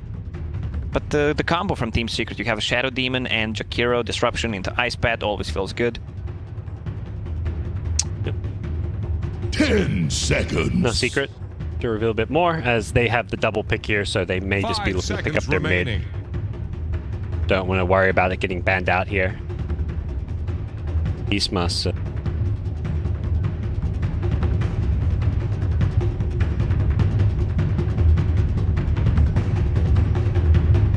That's a scary looking lane, same with Beast, I feel. Boars plus the Nova spam. It's a lot of slow, a lot of kiting potential, especially early on. Tide Hunter. Tide. I like Tide a lot against Beast. That is a pretty good matchup counter. You're not ever worried about being roared. Yeah, this feels like, to me, they want to have aggressive tri lane with Shadow Demon, Sven, Jakiro, and have a Tide Hunter in solo lane master, because Boar really doesn't affect him, especially after it gets 2/3 points in Kraken. 10 seconds. They don't have the hero that deals well with the Tide Hunter. 5 Usually, seconds remaining. you want to have something like a Doom, Static Storm from Disruptor, something that he can't crack and shell out of. I didn't really feel like they have any room to draft any of that. They are looking for that last pick mid hero for CC. See what that might be. Now, Gyrocopter not the best objective taker, if that's something we want to prioritize. They've got Beastmaster, so not the worst, but like a Death Prophet could come out. That's always something that comes to mind when you're looking at mids that can take towers and... For Secret or Newbee? For Newbee. Theoretically, maybe for either, but I like it more for Newbee as far as having something to push the tempo. You've got this Beastmaster, Gyrocopter. You don't really take objectives that well. 10 Beastmaster. seconds. 5 seconds remaining. It's for Secret, their mid lane. We'll have to see what mid one wants to play. It's gonna be picking his mid before knowing the matchup, before knowing what... Can't get banned out, by the way, at the very start. This is a hero I feel like we're gonna be seeing, well, maybe not much, either a lot of or not much of, because it gets banned a lot. This is kind of a classic ban when you have Tide Hunter in your team. Even Sven, I started seeing OD picked a lot against Sven. But Sven blinks in and goes on any of your teammates. You've got the Astral to defensively save, and you just kind of kite him pretty well with all your tools as an OD. And plus, they may be planning on picking a mid that doesn't lane well against, of course, the other big thing. 5 seconds remaining. think they can go for something Radiant's kind turn of to elusive here. pick. Queen of Pain Storm, maybe. Wind Ranger at your Okay. service. Wind Ranger it is. She is an elusive. DotA Lords. Yeah. Confirmed elusive. Newbee. Now we're looking at what that mid matchup might be from CCNC's side. Probably one of those mid lane specialists. Most mids are these days, but he's, 10 as long as I can remember, always been a mid lane player and being one of those guys that's trained and played a lot of 5 1v1s with the remaining. likes of like Sumail and Ortiz. Really grinded his way top of the leaderboards and also of NA DotA. He's playing one of those players that's had a really good year or two. Last year with Optic and this year it's being picked up by Newbee. Fantastic as well. Have to agree on that one. They have a minute and a half to discuss what they want to pick. I assume they're full timer. Yeah, even if you maybe already have an idea of what you want to play, you can use this bit of extra time to just discuss how you want to play the lanes, the early game. Although you also get that a lot of time up. Settle into. Gonna be. Maybe that's all NA DotA needed. Chinese sponsor. Just take a little bit of the NA DotA out of NA DotA. It's like, it's still NA DotA, but with a bit of balance. A year, it's like they were pure NA DotA. You know, that doesn't work. You know, EG had the right idea. You know, so we're NA DotA with a European twist. Now Newbee's like, we're NA DotA with a Chinese twist. So you can't go full NA, is what I'm seeing, if you want to be successful. So what are the options for Newbee here? First thing that comes to my mind is Dragonite. Yep. That's always one. Death Prophet, I think, to me, was one that I thought Maybe even that Queen of Pain. I wouldn't mind Quap. Storm Spirit. your hero. Didn't mention it, but another decent option. Pretty high base armor, so that's always good against that right-click harass coming out from the mid. Mid one. And it doesn't look like any big surprises elsewhere. Yapster will be playing Jakiro, so a greedier 4-position Jakiro coming into play. Any other big surprises as far as hero pickups go? I guess they want to have some kind of tower damage, give more levels to Jakiro. Usually Jakiros don't put more than 1 point in fire early on. So with the levels, it's going to be easier to siege. It is the hero of the two that can better, like, split push these waves. Like, often you send these supports to just go push out a wave somewhere dangerous on the map. Hero, you can just lay down a Magpie or something. Puppy's always been a... Oh, I've seen a bit of Puppy. He's definitely one of those supports that will sometimes just pick the heroes he likes. The CM, Shadow Demon. The early points in Crystal Maiden's Aura are not going to be that effective on their heroes besides the Storm Spirit. Like Beastmaster doesn't spam his spells. He goes for Boar and the Aura. Mayo is really not mana dependent. Players' wins records over time. 1,500 wins, 1,000 losses. That's a good win percent. But yeah, the CM Storm, of course, is that combo that Alliance love to run. You have the CM talent, level 15, the mana cost, mana loss reduction aura, which you typically don't get because GPM is so damn good, but with a Storm, that's the one time I feel like I see that change of talent. Yeah, but GPM, come on, Parker. What do you think he's going to GPM this game? If he gets to level die? 15, he's gonna get...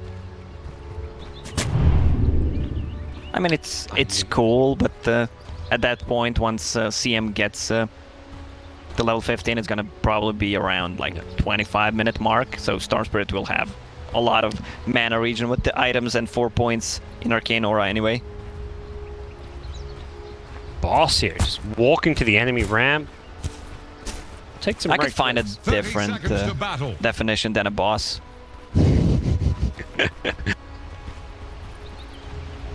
I won't ask what word you would have used. Maybe it's one of the words. I want to get fired on day one. Yeah. That's it. Anyways, Here we see. I like how the little portraits in the next to the player health bars. I remember someone telling me like, oh, it looks weird. I think it's really cool. Now we get the good stuff. Here we go. For once, be, we're in agreement. You mentioned a potential aggro tri-lane. It does look like that is indeed the plan from Secret. Give Tide the 1v1 against Beastmaster, but hey, Snaking says no, Newbee say no. He's going down to the safe lane. So both teams sending their quote-unquote off-laners to the safe lane where things don't look particularly safe. Yeah, but the Tide Hunter has Stout Shield. That's what you don't usually see early on because the instances don't stack. Oh, and I love this. They are going to push out this bottom lane, making it hard for Snaking. Oh, instantly gets disrupted. Trying to keep him away from this tower CS as CM says, I'll take some of that. But this lane's going to push out, which makes it so much harder to play the lane when it pushes away from the safety of your tower. And that was the kind of idea behind that body block there. And now Tide Hunter is on the top lane, has half of the level already. Io can't really bully Tide Hunter. Yeah, Stout should block just a bit too much here. Plus the Anchor Smash damage mitigation. It does look like they will block the neutral camp from spawning as they are going to go in. This could be a first blood very early on. Pylai die. Yep. Yeah, he already DP'd, and Crystal Maiden is one of the slowest heroes in the game, 277, so walk of shame for him. Yep. Triple Mango CM just waddling to lane.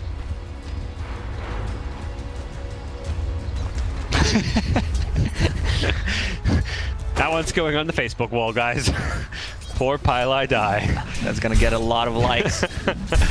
I've got some good memes ready for it, don't you worry. No, I also use my hotkey for making my camera control. Two birds with one stone. Get the likes while also making my camera function. Here we go. So, Paul's being continually blocked, Snaking.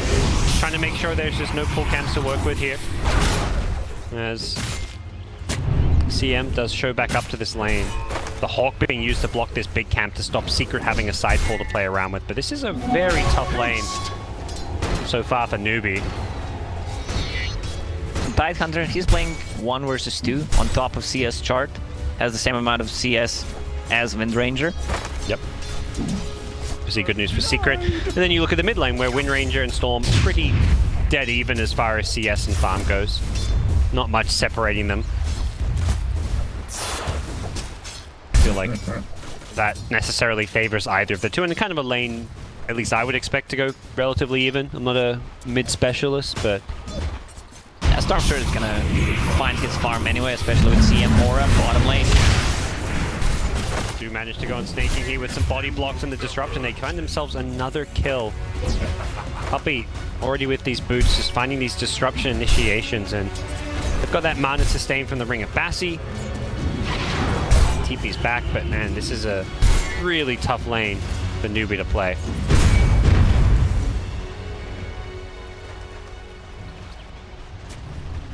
Another disruption on bottom. Looks like another kill too. Yeah, they get the surround. The CM illusion. Who's taking it? It's Yapzor, of course. And I say of course, Puppey's actually the one who's gotten 2 kills before that, so Yapzor finally getting a kill to his name. We're used to seeing him being the kill securer. Denied! Case so far as this tri-lane aggressively working wonders for Team Secret. Nisha free farming away, getting lots of denies as well. Kraken top, Tide Hunter may be in some trouble here. The Kraken blocks a lot of damage, but the Rocket Barrage is of course magic damage. He is salving through this one, but the Io needs to start taking some damage. Does start doing so, but the Fog means he's going to live with the boots, and he's going to salve as well. It's bottom lane instead, where CM dies once more. No TP, 55 seconds. Another walk of shame for Crystal Maiden. It's really tough for them. If That's right. Shadow Demon gets closer and uses disruption, it's guaranteed kill. And CM's not even going back to the bottom lane. I think it's just a death trap. Anyone who goes there kind of just dies. The problem is Beastmaster also can't push out this lane. So Beastmaster's like, guys, I need help, but CM also is like, I can't help, I'm just feeding. Io isn't really a try, like Io's not going to help either. There's just nothing they can do to salvage this bottom lane, it feels. Secret have just crushed the early game, and solutions for bottom are kind of limited. You're hoping that your other lanes go really well to mitigate the damage that's been done in bottom lane. Yeah, this is why we discussed the support duo, Crystal Maiden and Io. Yeah. If the laning stage doesn't go well for you, you can't really rotate. This is what you do. You stack camps. This is your comeback. You've got Gyrocopter. You're looking to make all the stacks in the world.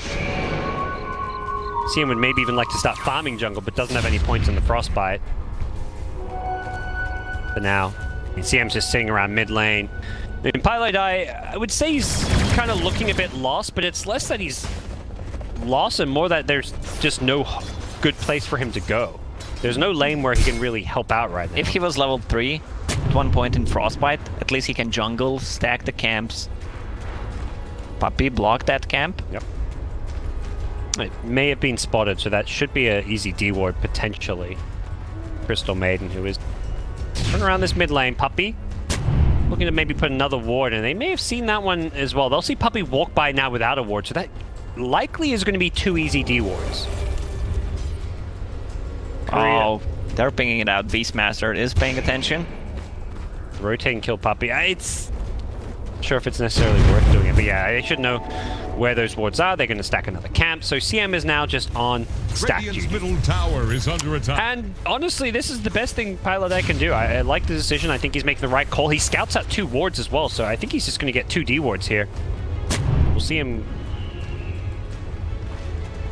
Didn't find out this of one. range. Yeah. Okay, they didn't quite see where those Oh, wards went he down. didn't find even one. Oh my god. That's a lot of resources. Blocking the camp, and yeah, this one here, you would have seen Puppy walk by, but I guess he just didn't quite figure out where the ward was planted, and oh man, that's brutal. This early on in the game, 200 gold for a CM. Yeah. That's, you know, Right now, he should buy 2 more sentries and just D-ward that, because you're gonna get the gold back anyway. he's got 100 gold, or he's got the courier going out now. Yeah, he's got 2 more sentries.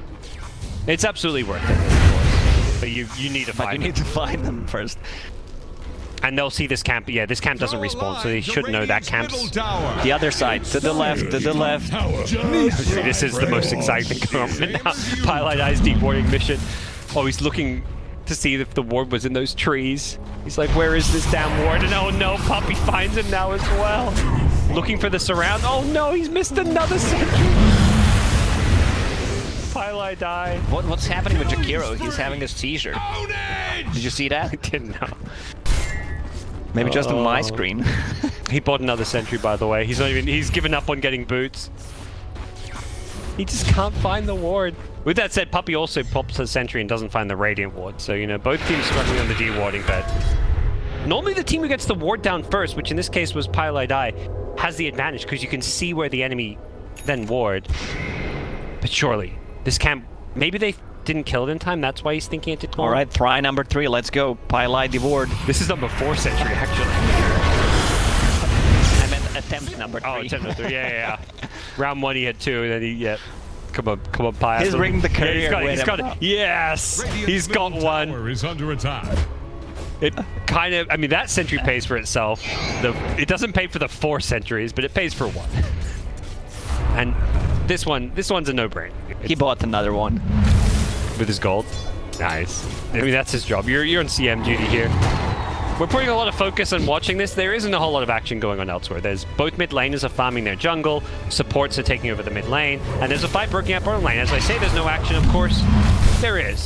Salve up, Beastmaster will stay alive. Nisha popped the God String for that one. Boots Midas already. This is a very farm Beastmaster, but also a farm Gyrocopter. Ravage. Hold down. Doing a lot of slow, but the Ravage is going to be used purely defensively to keep himself alive. I think you're okay with that. It's worth it. Yeah, you're not going to use Ravage anyway, unless your teammates rotate to try to grab a kill. You're farming. Sven's got Midas. He used God Strength. He's just farming. Windrange has just been farming jungle as well. Not giving Gyro a kill to snowball off of seems like the right call there. They still haven't ward. Oh. Tragedy. Oh. Here's I'll see him up to now. Doing some pulls, some stacks. No boots. 900. Triple digit net worth is always a sad sight. Beastmaster is level 6. They should try to grab a kill on his lane. Storm Spirit needs to rotate. This is where things are starting to feel like a little bit like you should be catching on that ward. He just smoked underneath the ward where that camp wasn't respawning. Gonna guess wrong on another sentry ward. But looks like he was just smoking up his Storm Spirit, so he's gonna show mid to get some farm. They want to try set things up for the Storm Spirit to find a kill up here. It was the bounty runes that they were looking to play around, but Team Secret weren't even going for these bounty runes at 10 minutes, at least not the top ones. Bottom, how's Snake doing? Has hit level 6, so having a better game here, but attempted dive coming in from Puppy. This is where Snake just needs to TP the hell out of this one. They try to scout him out, but both sides kind of mirroring the opposing team's movements and just taking tier 1 towers. Actually, still looking at it fine. As disastrous as bottom lane was, it's not much of a gold difference. Gyrocopter is just as farmed as Sven, has stacks to fall back on. This is not a one-sided game by any means. It's 5-0, but those early kills don't matter that much. Both of these teams playing around the catapult timings, so tier 1 tower are gonna go down. Mid tower's pretty healthy. And as much as Pi has struggled to get some D wards, the Radiant Vision this game has been on point. They've got wards of their own around the map, and they've been using these Hawks to scout with, as well as the Boars. So Secret's struggling to find these like mid-game kills that can open up the game because of the great Newbee vision. Can't handle this deluge. We're going to see Storm finishing off that Kaya soon, so his net worth out farming the Wind Ranger, just able to jungle that a little bit more efficiently. Storm Spirit still not involved in any of the kills. I mean, they don't have a single kill, that's why. Involved. It just hit me. What do you mean? Lacoste, come on, he's been involved in all 0 of their kills. That's 100%, right? He's 100% kill involvement. How dare you lie to me? Man. No, I mean, Lineage is not drafted to be getting kills right now. They're a team that comes online when they, like Storm with Kaya. Maybe with Beastmaster having Medallion, we'll see Radiant making some plays, but I or Jaro want to just farm and wait for a Roar to set up a relocate gate, which can theoretically start happening now. So we'll see if there is any notions to get a bit more aggressive coming in from Team Newbee. We'll see. TM has the win lights and the boots. Yeah, she's been farming the jungle. Yeah. Bought the tome for herself. She's good to go. Like, she doesn't need items. Maybe a bracer in the next 10 to 15 minutes.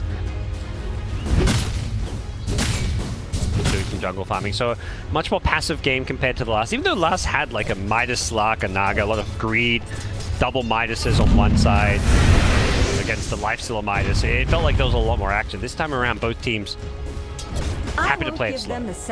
Does this just favor one team straight up over the other, or are we gonna have to wait and see how these first fights happen? Sven is just a hero that loves to farm, especially since he has a Hand of Midas, so once he gets that Echo Saber, he has a Blink queued up. I don't think BKB is necessarily early on, because you're playing against Beastmaster anyway, and you have a save from the Shadow Demon. But isn't Gyro just a hero that loves to farm as well at this stage of the game? He does, yeah. Especially with the item build that he's going for. Yeah. Aghanim Scepter.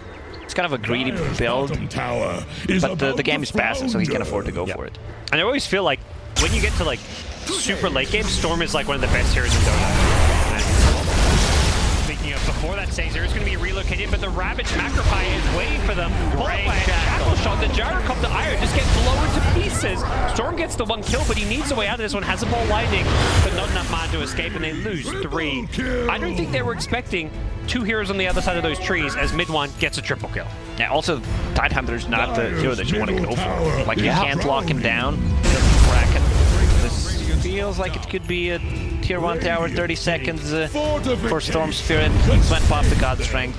Yeah. It feels like one of those, they got impatient, you know? It's like, we've been farming too long, we have 0. They probably look up and they're like, we have 0 kills, guys. Yeah, they just wanted to have 1 on the board. Yeah. Ooh, he was looking for a roar on the Sven there. Nice defensive disruption, though. Stops it from happening. And I think they realize that Gyro is very strong right now. Even without the Ag Scepter, he's quite tanky with all these components. He's up to 1200 health. Level 4 Rocket Barrage cooldown is good damage, but You also have to, you know, not relocate into a Ravage Macropire. That was the perfect combo coming out from Team Secret. He also caught Storm mid-air. Yeah, Storm tried to time it to dodge the Ravage, but that's such a hard play Bounty to make. runes. Okay. Over here now. Storm. They don't want to take this fight. They have no Tidehunter, no God Strength.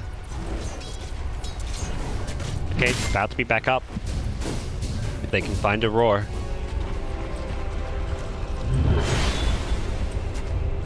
Storm Orchid queued up as his first item, so classic Kaya Orchid build. You don't count Kaya as an item? No? No. You don't? Of course it is. You said Orchid first item. No, well, I guess so. Orchid first, yeah. I mean, I'd say so. Like, it's like the first item. It's like the same way you don't count treads as an item. It's like a build-up. It's like if you go drums into BKB, I would say like your BKB is the first item? Yeah. There's a roar. Yep, no Ravage this time. It's almost up, 20 seconds away. The cooldown coming into play should be enough with the homing missiles. The damage there, the Warcry going to keep him alive. The Storm forced the ball in further. Does have the mana for it to get in as well as get out. Nice kill. Just tied, not the biggest of kills, but I think there is something mental for Forward about Newbee, about getting some of these kills. You know, they're just playing this game where you don't want to just sit there farming Sing on 0 kills, so they want to make some plays, even if, you know, that kill doesn't turn into a tower. That's not the biggest of kills, but psychologically, they feel good about getting a kill. And I think this example just shows how good of an item Bracer is. He bought the Bracer 16 minutes in after he died on a Tidehunter. Get some extra magic resistance. I don't think Pipe would have been a bad choice here as well. Even just Against the Storm, against the Crystal Maiden, for sure. Rocket Barrage, and cooldown.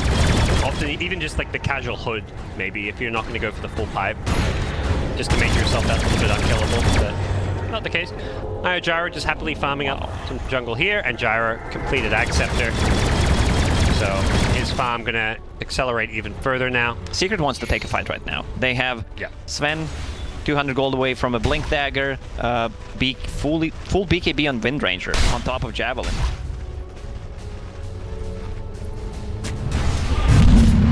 This is definitely one of their item timings. Low Shackle Shot, the Ice Path Macropire. That should be a dead CM. They throw out the Roar here. Wind Ranger defensively disrupted, but that's going to set up a cooldown. Potentially hits him once. Not going to follow it up as there is a Ravage that they're going to be worried about. And it's There's another Master. They shackled up. They want to go for this kill. The Ravage is going to come flying out now. The Sven's showing up as well. The Ire with the relocate save. Get him out of there, but he's going to be relocating back in. Are they going to look to fight this one? Gyrocopter slowing kind of return to this fight here. Doesn't look like the play is the fight. They're going to leave the Ire to die. Now, though, with Ravage down, if you're Newbee, you say, let's go. Let's see what we can find. It's time to go. They don't have the Roar for 50 seconds, but they should be able to get something. Storm Spirit getting closer to that Orchid, but I think it's go time. They don't have the Ravage, Macropire on cooldown for 10 seconds. It feels like if there's a time to play aggressive, go for kills, it's whenever Ravage is down. But that might backfire. Wind Ranger has double damage, and she didn't even pop a BKB in the previous fight. I have seen that BKB, but it's something where they may not overcommit for like not go for a 5-man smoking, but just go for like that 2-man, find a Roar, then relocate in. Like Io Gyro, yeah, they're playing the top lane. You don't want to slow down your farm too much. CM with Storm, smoked up. Using a scan like that against experienced team like a Team Secret, I think it reveals what you're actually doing. Because they know you want to play aggressive. Since your ultis are on cooldown, they're not trying to scan it defensively, right?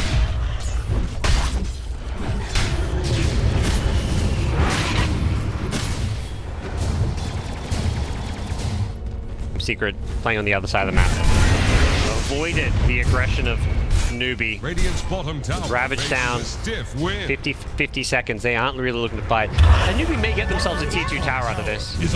I think if you're Secret, you're okay giving up a tier 2. You are also making plays elsewhere on the map. It's Wind Ranger. Well, I would say finding a kill, but the tree's causing some problems with the Frostbite. And relocating with the Freezing Field. That's a lot of bonus armor. Forces out the BKB. That homing missile not going to do a whole lot. So a BKB for a CM kill. I think that's working for Newbee. Relocate bottom. Yapsor. Oh, that Sense is going to turn and fight. Wants the IO kill, but I don't think he's got the damage for it. Instead, Nisha's getting kited around, and they've got one kill, probably looking for a second here. Yapsor has another ice path.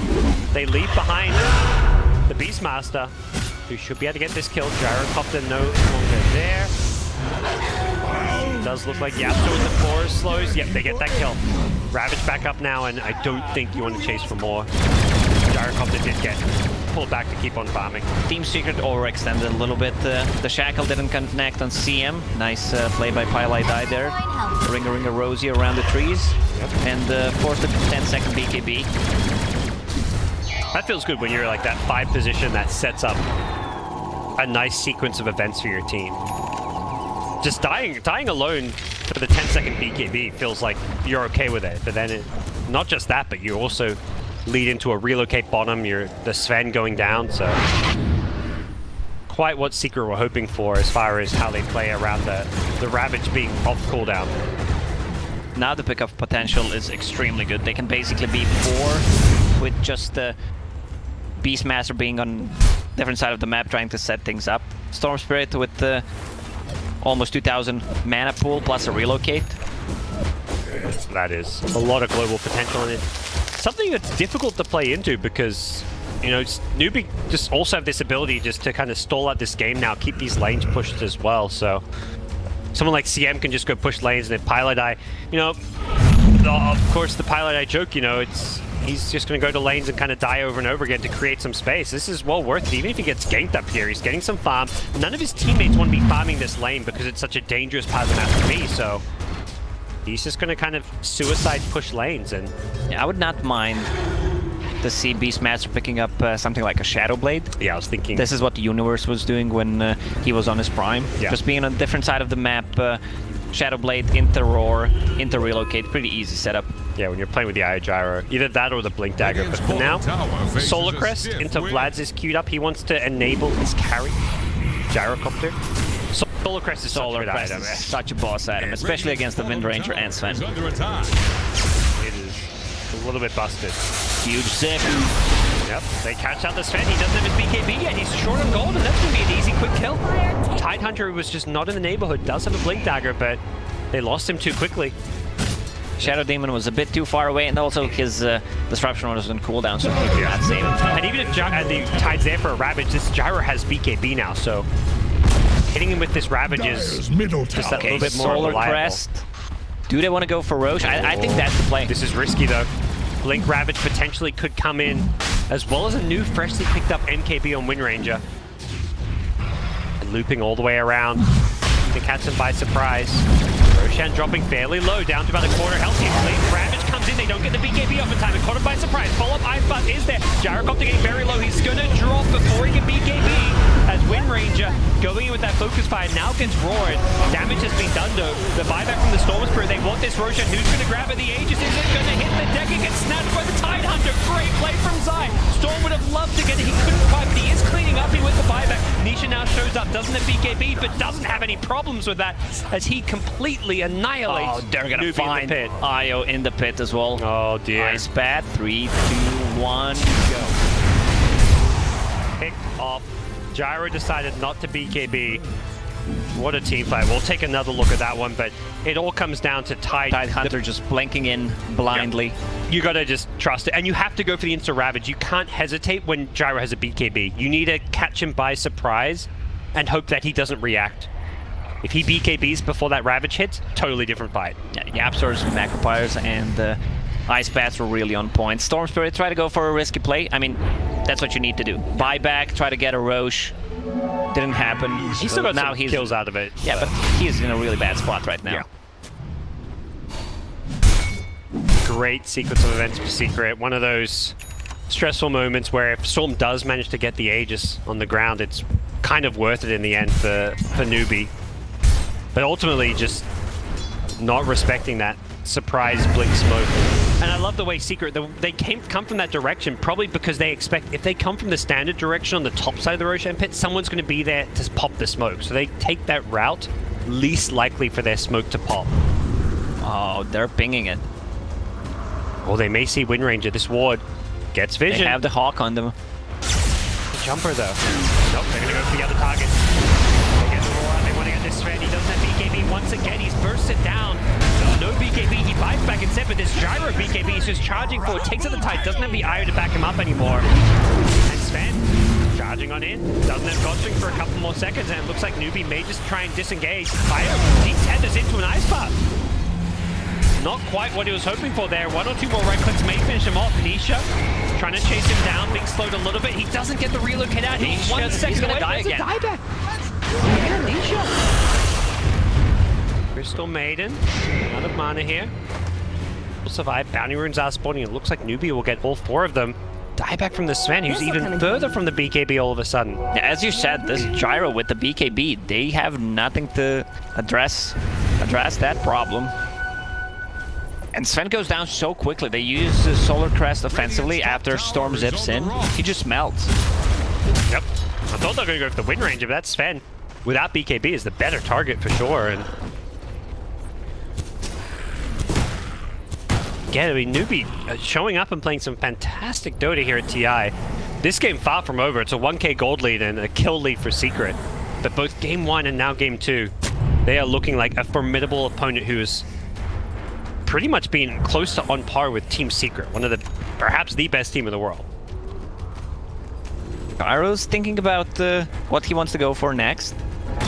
Has Silver Edge queued up. He wants to be able to break the Tidehunter. Yep. Bad Dire's bottom option, of tower course. is about to flounder. See if he fully commits to that or not. Dire's Definitely not structures are your fortified. everyday conventional item Dire's pickup. bottom tower won't last long. Expect to see. I mean, if Beastmaster went for Shadow Blade that we talked about, he could have upgraded the Silver Edge at one point.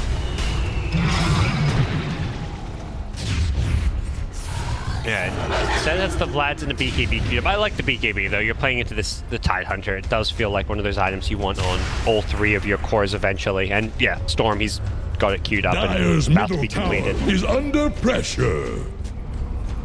Finding Storm late game is tricky. Sven is not one of those carries that likes playing into Storm as well. Dire's bottom tower is Feel about like- to flounder. It'll be a tricky game for Secret as we head into the late game. But we saw what they could do last game. They find Never those openings. underestimate Team Secret. Yeah.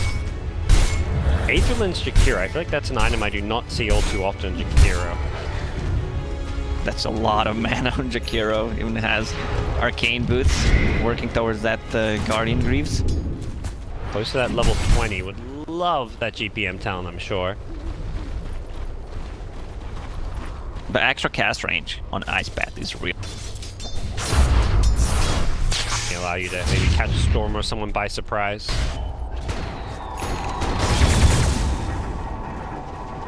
This will settle down. A 1k gold lead for Newbee. Dire's top tower is under Respecting attack.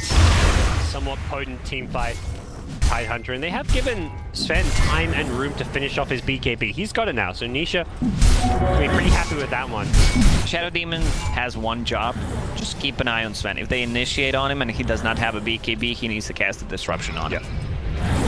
They'll have a BKB, but there's still the Roar potential where they can try blow him up and Roar. Snake King is the key hero to watch as far as Newbee's concerned. Dire's top tower Comes to killing these is squad. under We'll see what attack. Storm does. Storm's one of those heroes that can just jump on someone like Shadow Demon, so you have to be so careful with your positioning if you're Puppy, because you're kind of public enemy number 1 as far as CCNC is concerned.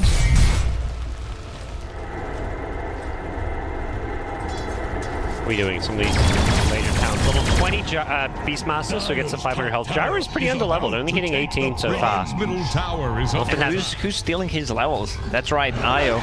He's 16, yeah. Dire's top tower is Key under level attack. Storm 22, and I mean Gyros just have to play fairly safe and cautiously for a lot of this game. Windrunner's level 20 talent, of course, one of the more obnoxious ones in the game, the ability. You almost always see. I'd be surprised to see shot. Dire's top tower is about He went for to take the a Shackle flag. Shot cooldown talent. Oh, so maybe he is going for the... I mean, invisibility is really great, especially now that the Dire sentries are limited. Scanning for enemies. up, so we'll see. He's going to be hitting that level 20 fairly soon, as this time around the smoke from Secret gets some deep wards down and sets them up to go for this tier 1 top tower, as well as potentially take this next Roshan pit. Newbee, smoke on past it, immediate Shadow Blade, there's a sentry waiting. Puppey, he's going to get jumped with the Orca there. And the Gyrocopter, he's been chain stunned, the Ice Pass into Ravage, deletes him, and Storm Spirit didn't even finish off the Shadow Demon. They're dropping like flies. Newbee get punished. They tried to smoke and contest bounty runes, but they instantly lose their Gyrocopter, and they're going to lose the IO in the end as well. That's to a double damage Wind Ranger. Brutal stuff. Having that Glimmer Cape to save Puppey, and the disruption into Ice Path. Oh boy. Staking. He's forced to roar. He still looks like he may just go down here. See it by back, but I don't think they're going to keep him alive. Glimmer, okay. They will. The CM buyback in the end. Perhaps worth to save his life. Meanwhile, on the bottom lane, Puppey pinging out. He can't solo kill him, but he can catch him. Yeah. Puppey needs to be careful. Is he just going to go aggressive? He's going to run away. Okay. Radiant are scanning for enemies. What was that? Is my storm going to die kind of scan? He's like, wait, are they coming down here? I have no mana. The initiation was good from Newbee. Go on Shadow Demon, try to blow him up, but there was no follow-up. And the fact that the disruption was used on the Gyro meant that the Ice Path was there, and Gyro just got blown up. He didn't get a chance to use BKB. Newbee themselves, they don't really have that insta-save. Yeah, relocate can be a save, but it's not instant, and wasn't there to help out the Gyrocopter. Gyro has to be very careful about how he plays these fights if he's going to frontline like that. Risk himself getting initiated on before he can pop BKB. And Jakiro is level 20 right now. Casual. GPM talent kicking in. About to finish his Guardian Greaves. Extra armor. Look at the amount of armor that they have. Lads. Solar Crest about to be finished with Tidehunter. Puppey with a plate mail. This Puppey thinks this is a guy that usually just buy casual buttons. Not anymore. Yeah. He's moved on since then, but he's going for bigger armor pieces, you know? He's like, I'm getting a plate mail. I'm not giving my team armor, I'm just taking it for myself. Now Wind Ranger with a Lincoln. This is an annoying item because, like, Storm, if you're jumping on the back lines, like, you don't really feel good about using your Orchid to break it. Oh, Storm, speaking of which, gets jumped on. The Ravage follows up the Ice Path stun. They've got the damage and the chain stun. They bring down CCNC. Stun, 1 second away. They almost had it with that. Well, he didn't have the Stormhammer cooldown, or he would have had it. He goes for the lifesteal instead. These long-range Ice Path, that's the Aether Lens kicking in. CM, that's a dieback as Gyrocopter's going to turn and fight with the BKB. Yuar trying to do what he can here, but he needs to be careful. That BKB is wearing off and wearing off soon. He tries to hunt down Puppey. We'll finish him off with the Maelstrom proc. And now it's going to be the Sven in trouble instead. The Sven's already popped BKB. The chase is on. CCNC wants this kill with the BKB of his own. It wears off now, but it's too late for Secret to save. Yeah, now they need to get the Roche. CCNC bought back on that Storm Spirit, and the Roches have Cheese and Aegis. Yep. Sven has a buyback, but no ulti. Same goes for Puppey. They kill this pretty fast with the IO. And that Gyro Ags, it does look like this is not going to be contested. This is one of those moments, whether you think, do I buy back or not? Right now he has Aegis, so really valuable for Newbee. It's a must-have Aegis when he just fought back there. Not have felt good about that buyback. His next respawn is going to be such a long one. 2-minute plus respawn times, and well, we'll see what they can do. 60 seconds without Ravage. If they can immediately, Storm goes back to base. The second they get Aegis, I think they would just want to go and fight right away before Ravage comes back up. It's kind of the ideal scenario. Yeah, they're relocating in the Storm. Ice Path is there waiting for them. The stun hits it, but there's no follow-up. The Ravage being on cooldown, they're going to ball in. Looks like Yapster is going to get caught in the Jakiro, and yeah, they leave him to die. He does not have a buyback. Well, he will have because of the GPM talent. Yeah, getting gold pretty fast. It doesn't look like they'll pull this up. If they can drag this game for another, let's say, 15, 20 minutes, I think Newbee's going to take it. Because BKBs are going to drop. Sven will get easily kited.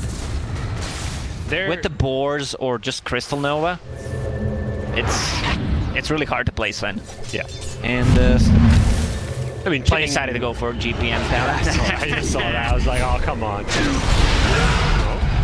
force out the BTB on Wind Ranger.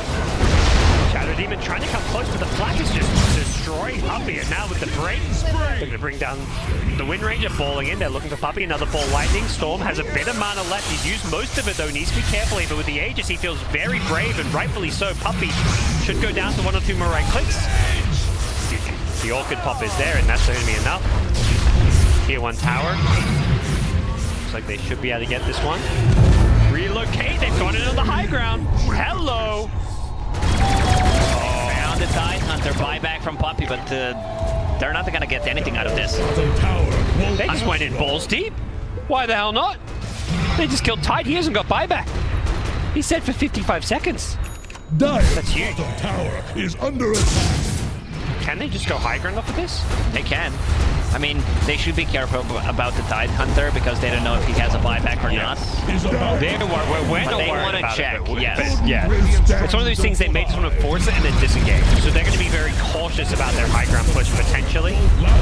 They put the Gyro on the high ground with the Solar Crest buff and the Storm, who, if you see that buyback, you're balling up. But that buyback is not coming. And this is looking like we'll see Amelie Rex go down. They see Nisha mid, and I think Nisha being mid tells them they're not buying back. They're giving us this free racks. Otherwise, Nisha would be here if they were going to defend. And they get themselves a rack. What a fantastic aggressive play from Newbee. Going in on the high ground with that relocate, taking out the Tide. And They just cleaned the 3 towers and the full set of barracks. Has fallen. Level 25 talents are getting closer. Beastmaster level 24 right now. Gyro 23. Storm's just about to hit 25, and he's got one of those crazy. Radiant's middle After he hits tower level is under 25, attack. good luck. It's late game Storm. This is one of the best late game carries in the game. Obviously, it sounds a bit counterintuitive to those of you maybe newer to Dota, since it's not a right-clicking carry, but it's his global mobility. But the more items you get, the more your mana pool is. You can just ball anywhere on the map. You have such insta-kill threat when you have that long-range ball lightning, which does more damage the further you use your ultimate. It's just so impossible and difficult to ever catch and kill CCNC. If you have buyback or Aegis as Storm in late game, it's so scary to play into. They still have Aegis for a minute. They want to take advantage of that. Buyback on Storm on cooldown for another 3 minutes. And the Aegis only for 50 seconds. So there's this small window where the Aegis will expire and buyback will still be on cooldown. That's maybe where Secret try and strike. This is the window where Newbee does not want to take a fight. They will take a fight right now or... Basically right now or... Yeah. They've got about 15 seconds. Dire's middle tower is 30 seconds on the Aegis, but you don't want to take the fight when there's like 5 seconds left on Aegis. I'll take a tier 2, and I think this is probably it for them. Yeah, they take the creep wave, they back off to the high ground. Aegis about to expire. The call may be just to try and get some more of these like level 25s and play a bit more for the late game. Both Beast and Gyro sing on level 24 now.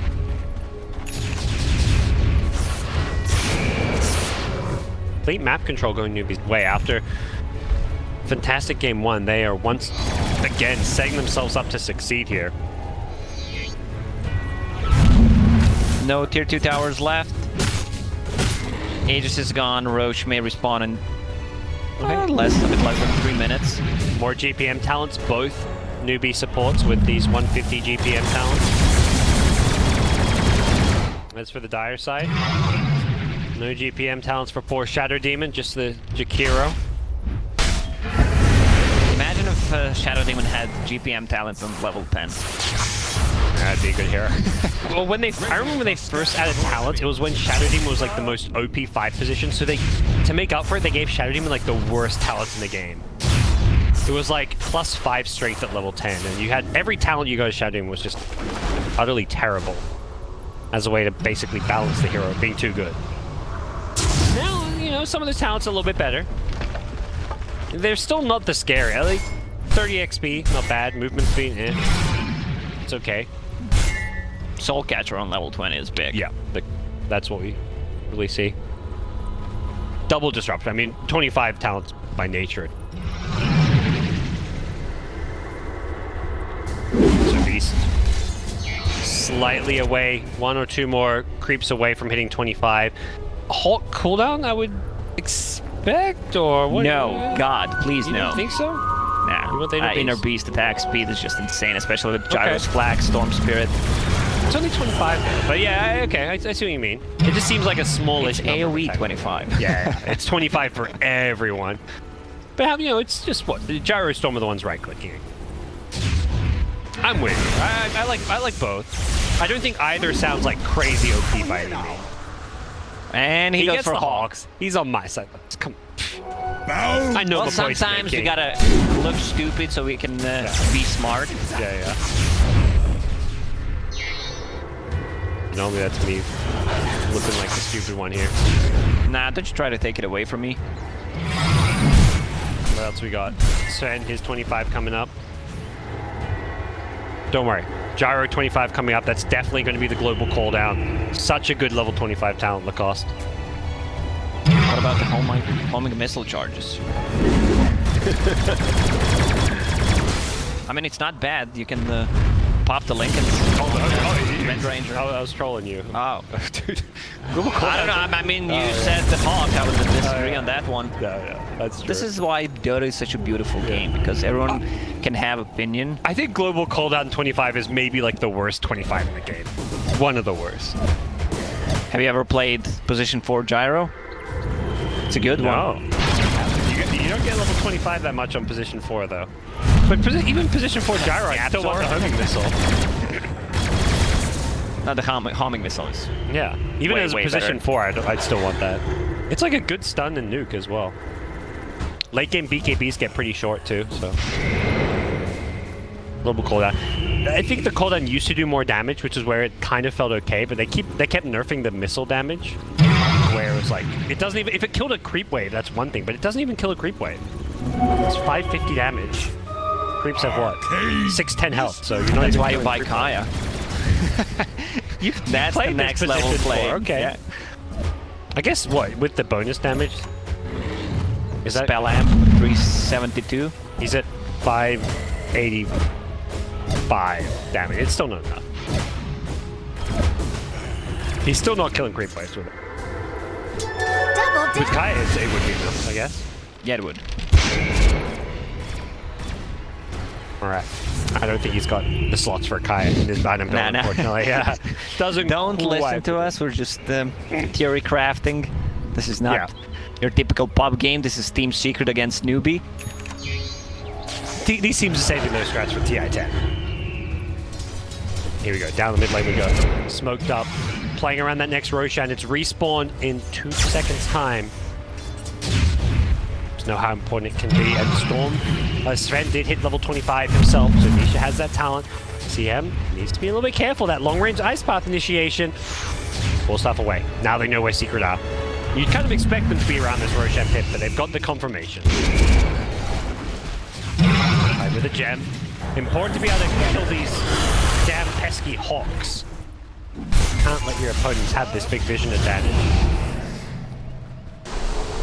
So several of them still scouting the map. Oh, Ags, this is big. If Newbee can take this one, give Ags the Storm Spirit, you basically have a Ravage. Well, we know how Ravage against Ravage. It looks like it's being claimed uncontested for now. Can they get here in time? They see Wind Ranger in the base. They see Shadow Demon, I believe, up top as well. And uncontested Roshan. Mortality is mine. Who's taking the axe? Gyro's got it? Okay, it gives it to Storm.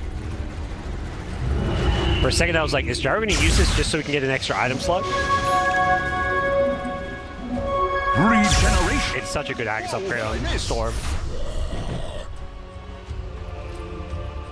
Storm with Regen, Crystal Maiden Aura. Look at him zipping. Yeah. It's pretty damn nice. At this point, everyone has a buyback. All 10 heroes. And Gyro, careful. Get that buyback, my friend. There he's back. He's about to... I think, yeah, he's got the Mjolnir coming out in Courier. Or will be soon. Mjolnir plus buyback. 10 buybacks.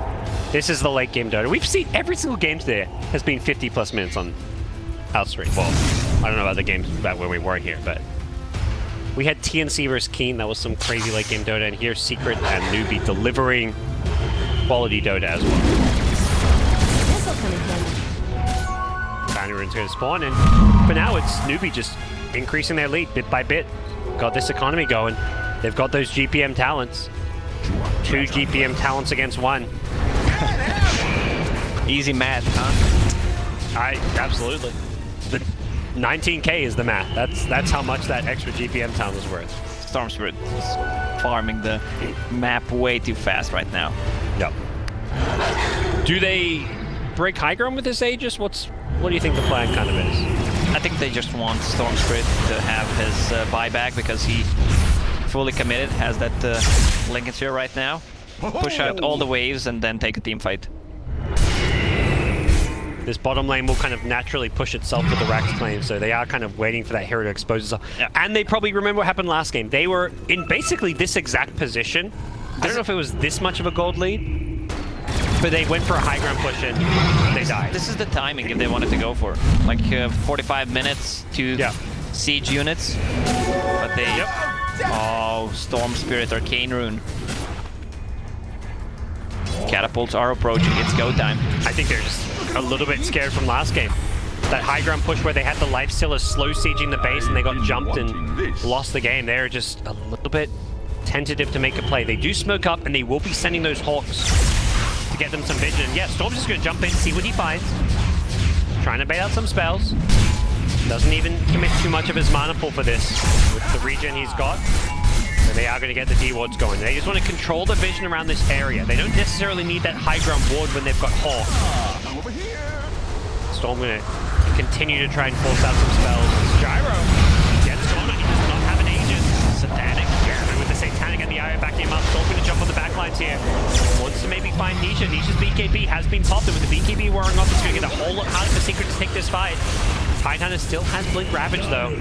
Yeah, they don't necessarily need to commit because top lane is also pushing 2 siege units, dealing a lot of the damage to the towers. Yep. And I think they're just gonna wait, reset, Sven just pop the ulti, and then go in. Yep, BKB down perhaps. Oh, or just the ultimate down. Storm just slowly regenerating that mana back up. I say slowly, it's not really that slow. 60 mana a second with the CM Aura. I'll be ready to go fairly soon. They want to use this Aegis. Still a minute and 20 left on it. Just the BKB that we're really waiting. I think the Gyro BKB, they'll say, okay, let's wait for that. Sven may have BKB himself, but without Godstring, you're not exactly afraid of the Sven BKB. Storm just continuing to throw his mana at the Team Secret side, trying to poke at them, but not really doing a whole lot of damage, but getting some good info. Even just these remnants being down gives you some kind of idea of when people run and move forward. And now the Gyro once again on the high ground.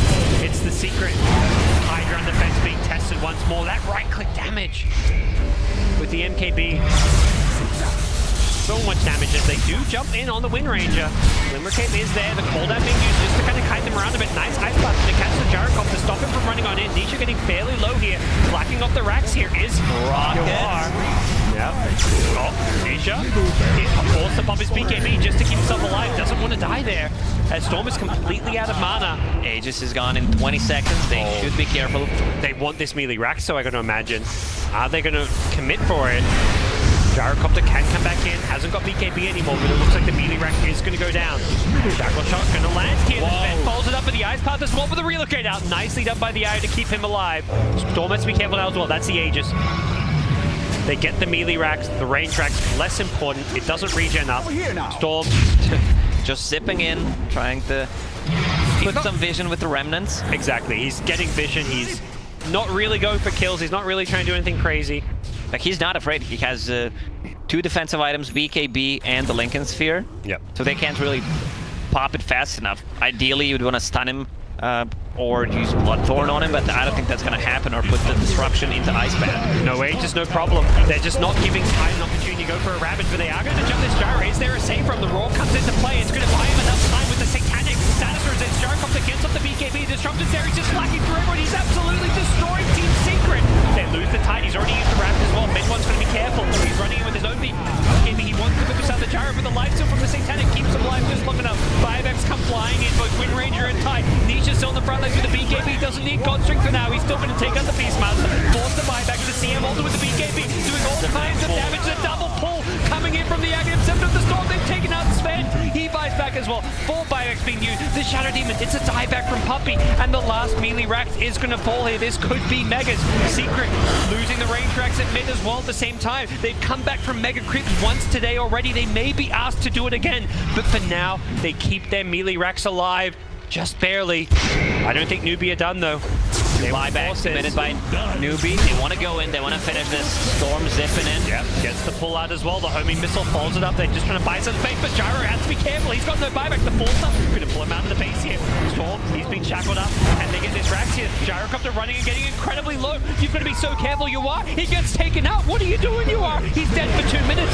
They've got to get out. Ice Puck comes in as well. Storm in trouble now as well. They've taken him out. He's got buyback. May have to use it.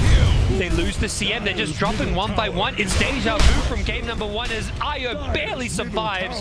Just got knocked down. Oh man, Gyro with the dieback. They do still have a big Rax advantage, and I don't see Secret able to easily push out these lanes. They're going to maybe try to do so knowing that Gyro cannot buy back. They could have focused the Raxes instead, get the Mega Creeps, maybe even Suicide for it. They used 2 buybacks for it, didn't even get it. You know what? If Beastmaster had the other level 25 talent, the attack speed, they would have gotten it so easily. Yeah, but if they didn't have the Hawks, they wouldn't have been able to get that jump, you know. Come on, it's high calculus math NA plays. You know, Grant would have some kind of explanation for it.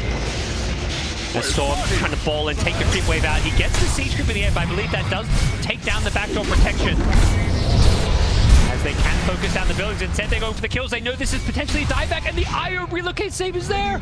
Snake King kept alive just barely. Oh man. The backdoor protection is kicking in, and he's just gonna clear the creep wave. Good That's luck. the end of the push. They had a small window to take the Rax. But then, once that backdoor protection came back up, the push is over. Is there a Roshan of any sort? It's respawning. It's a long Roche respawn, unfortunately, for Secret. If it was up now, they would love to get their hands on an Aegis, Cheese, Refresher, and Aghanim Scepter.